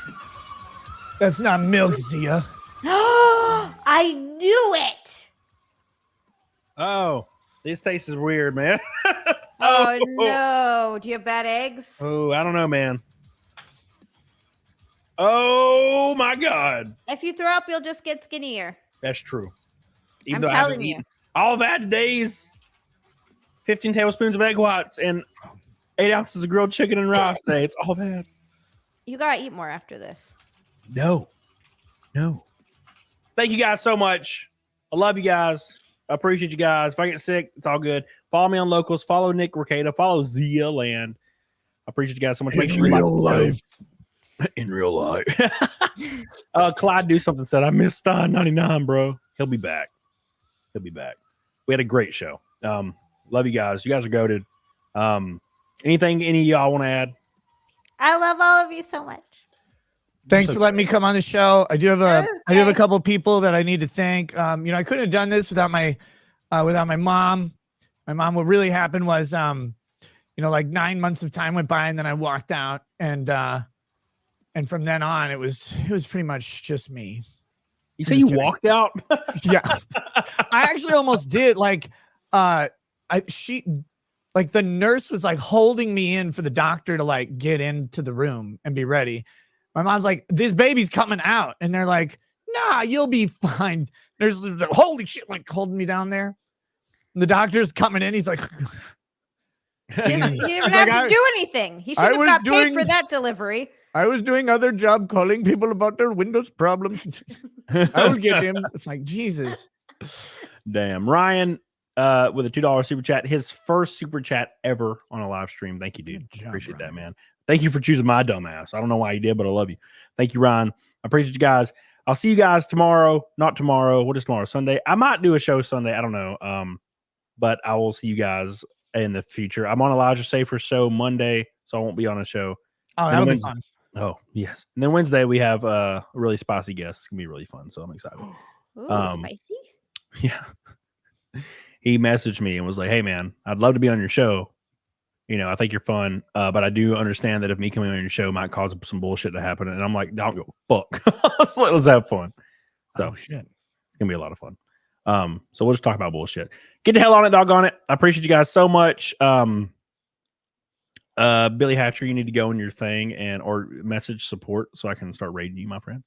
But we are gonna raid Zombies Go Numb, who's playing Deep Splatoon 3. Go give him that some love. guy's nice. He's a really cool guy. I was walking in the mall the other day. I have not went to the mall in years, but it was like my day off. I had nothing going on, and I was driving my R8 around town, and I was like, "Oh, the fucking mall." So I go into the mall, and lo and behold, the motherfucker is just walking around the mall, and I'm like, "What the fuck, bro? What's up?" It was cool. Like, remember that time we gave you the best stream of your entire life the other day? Yeah, he was like, "Dad, that was crazy." All right, boys, I'll see you guys over there. I love you. Appreciate you guys so much. Bye, Like the show. Thanks, guys. Watch Zia's show tomorrow. Snack stream at 8 p.m. Get on it, diggity dog on it. Bye, everybody. Bye.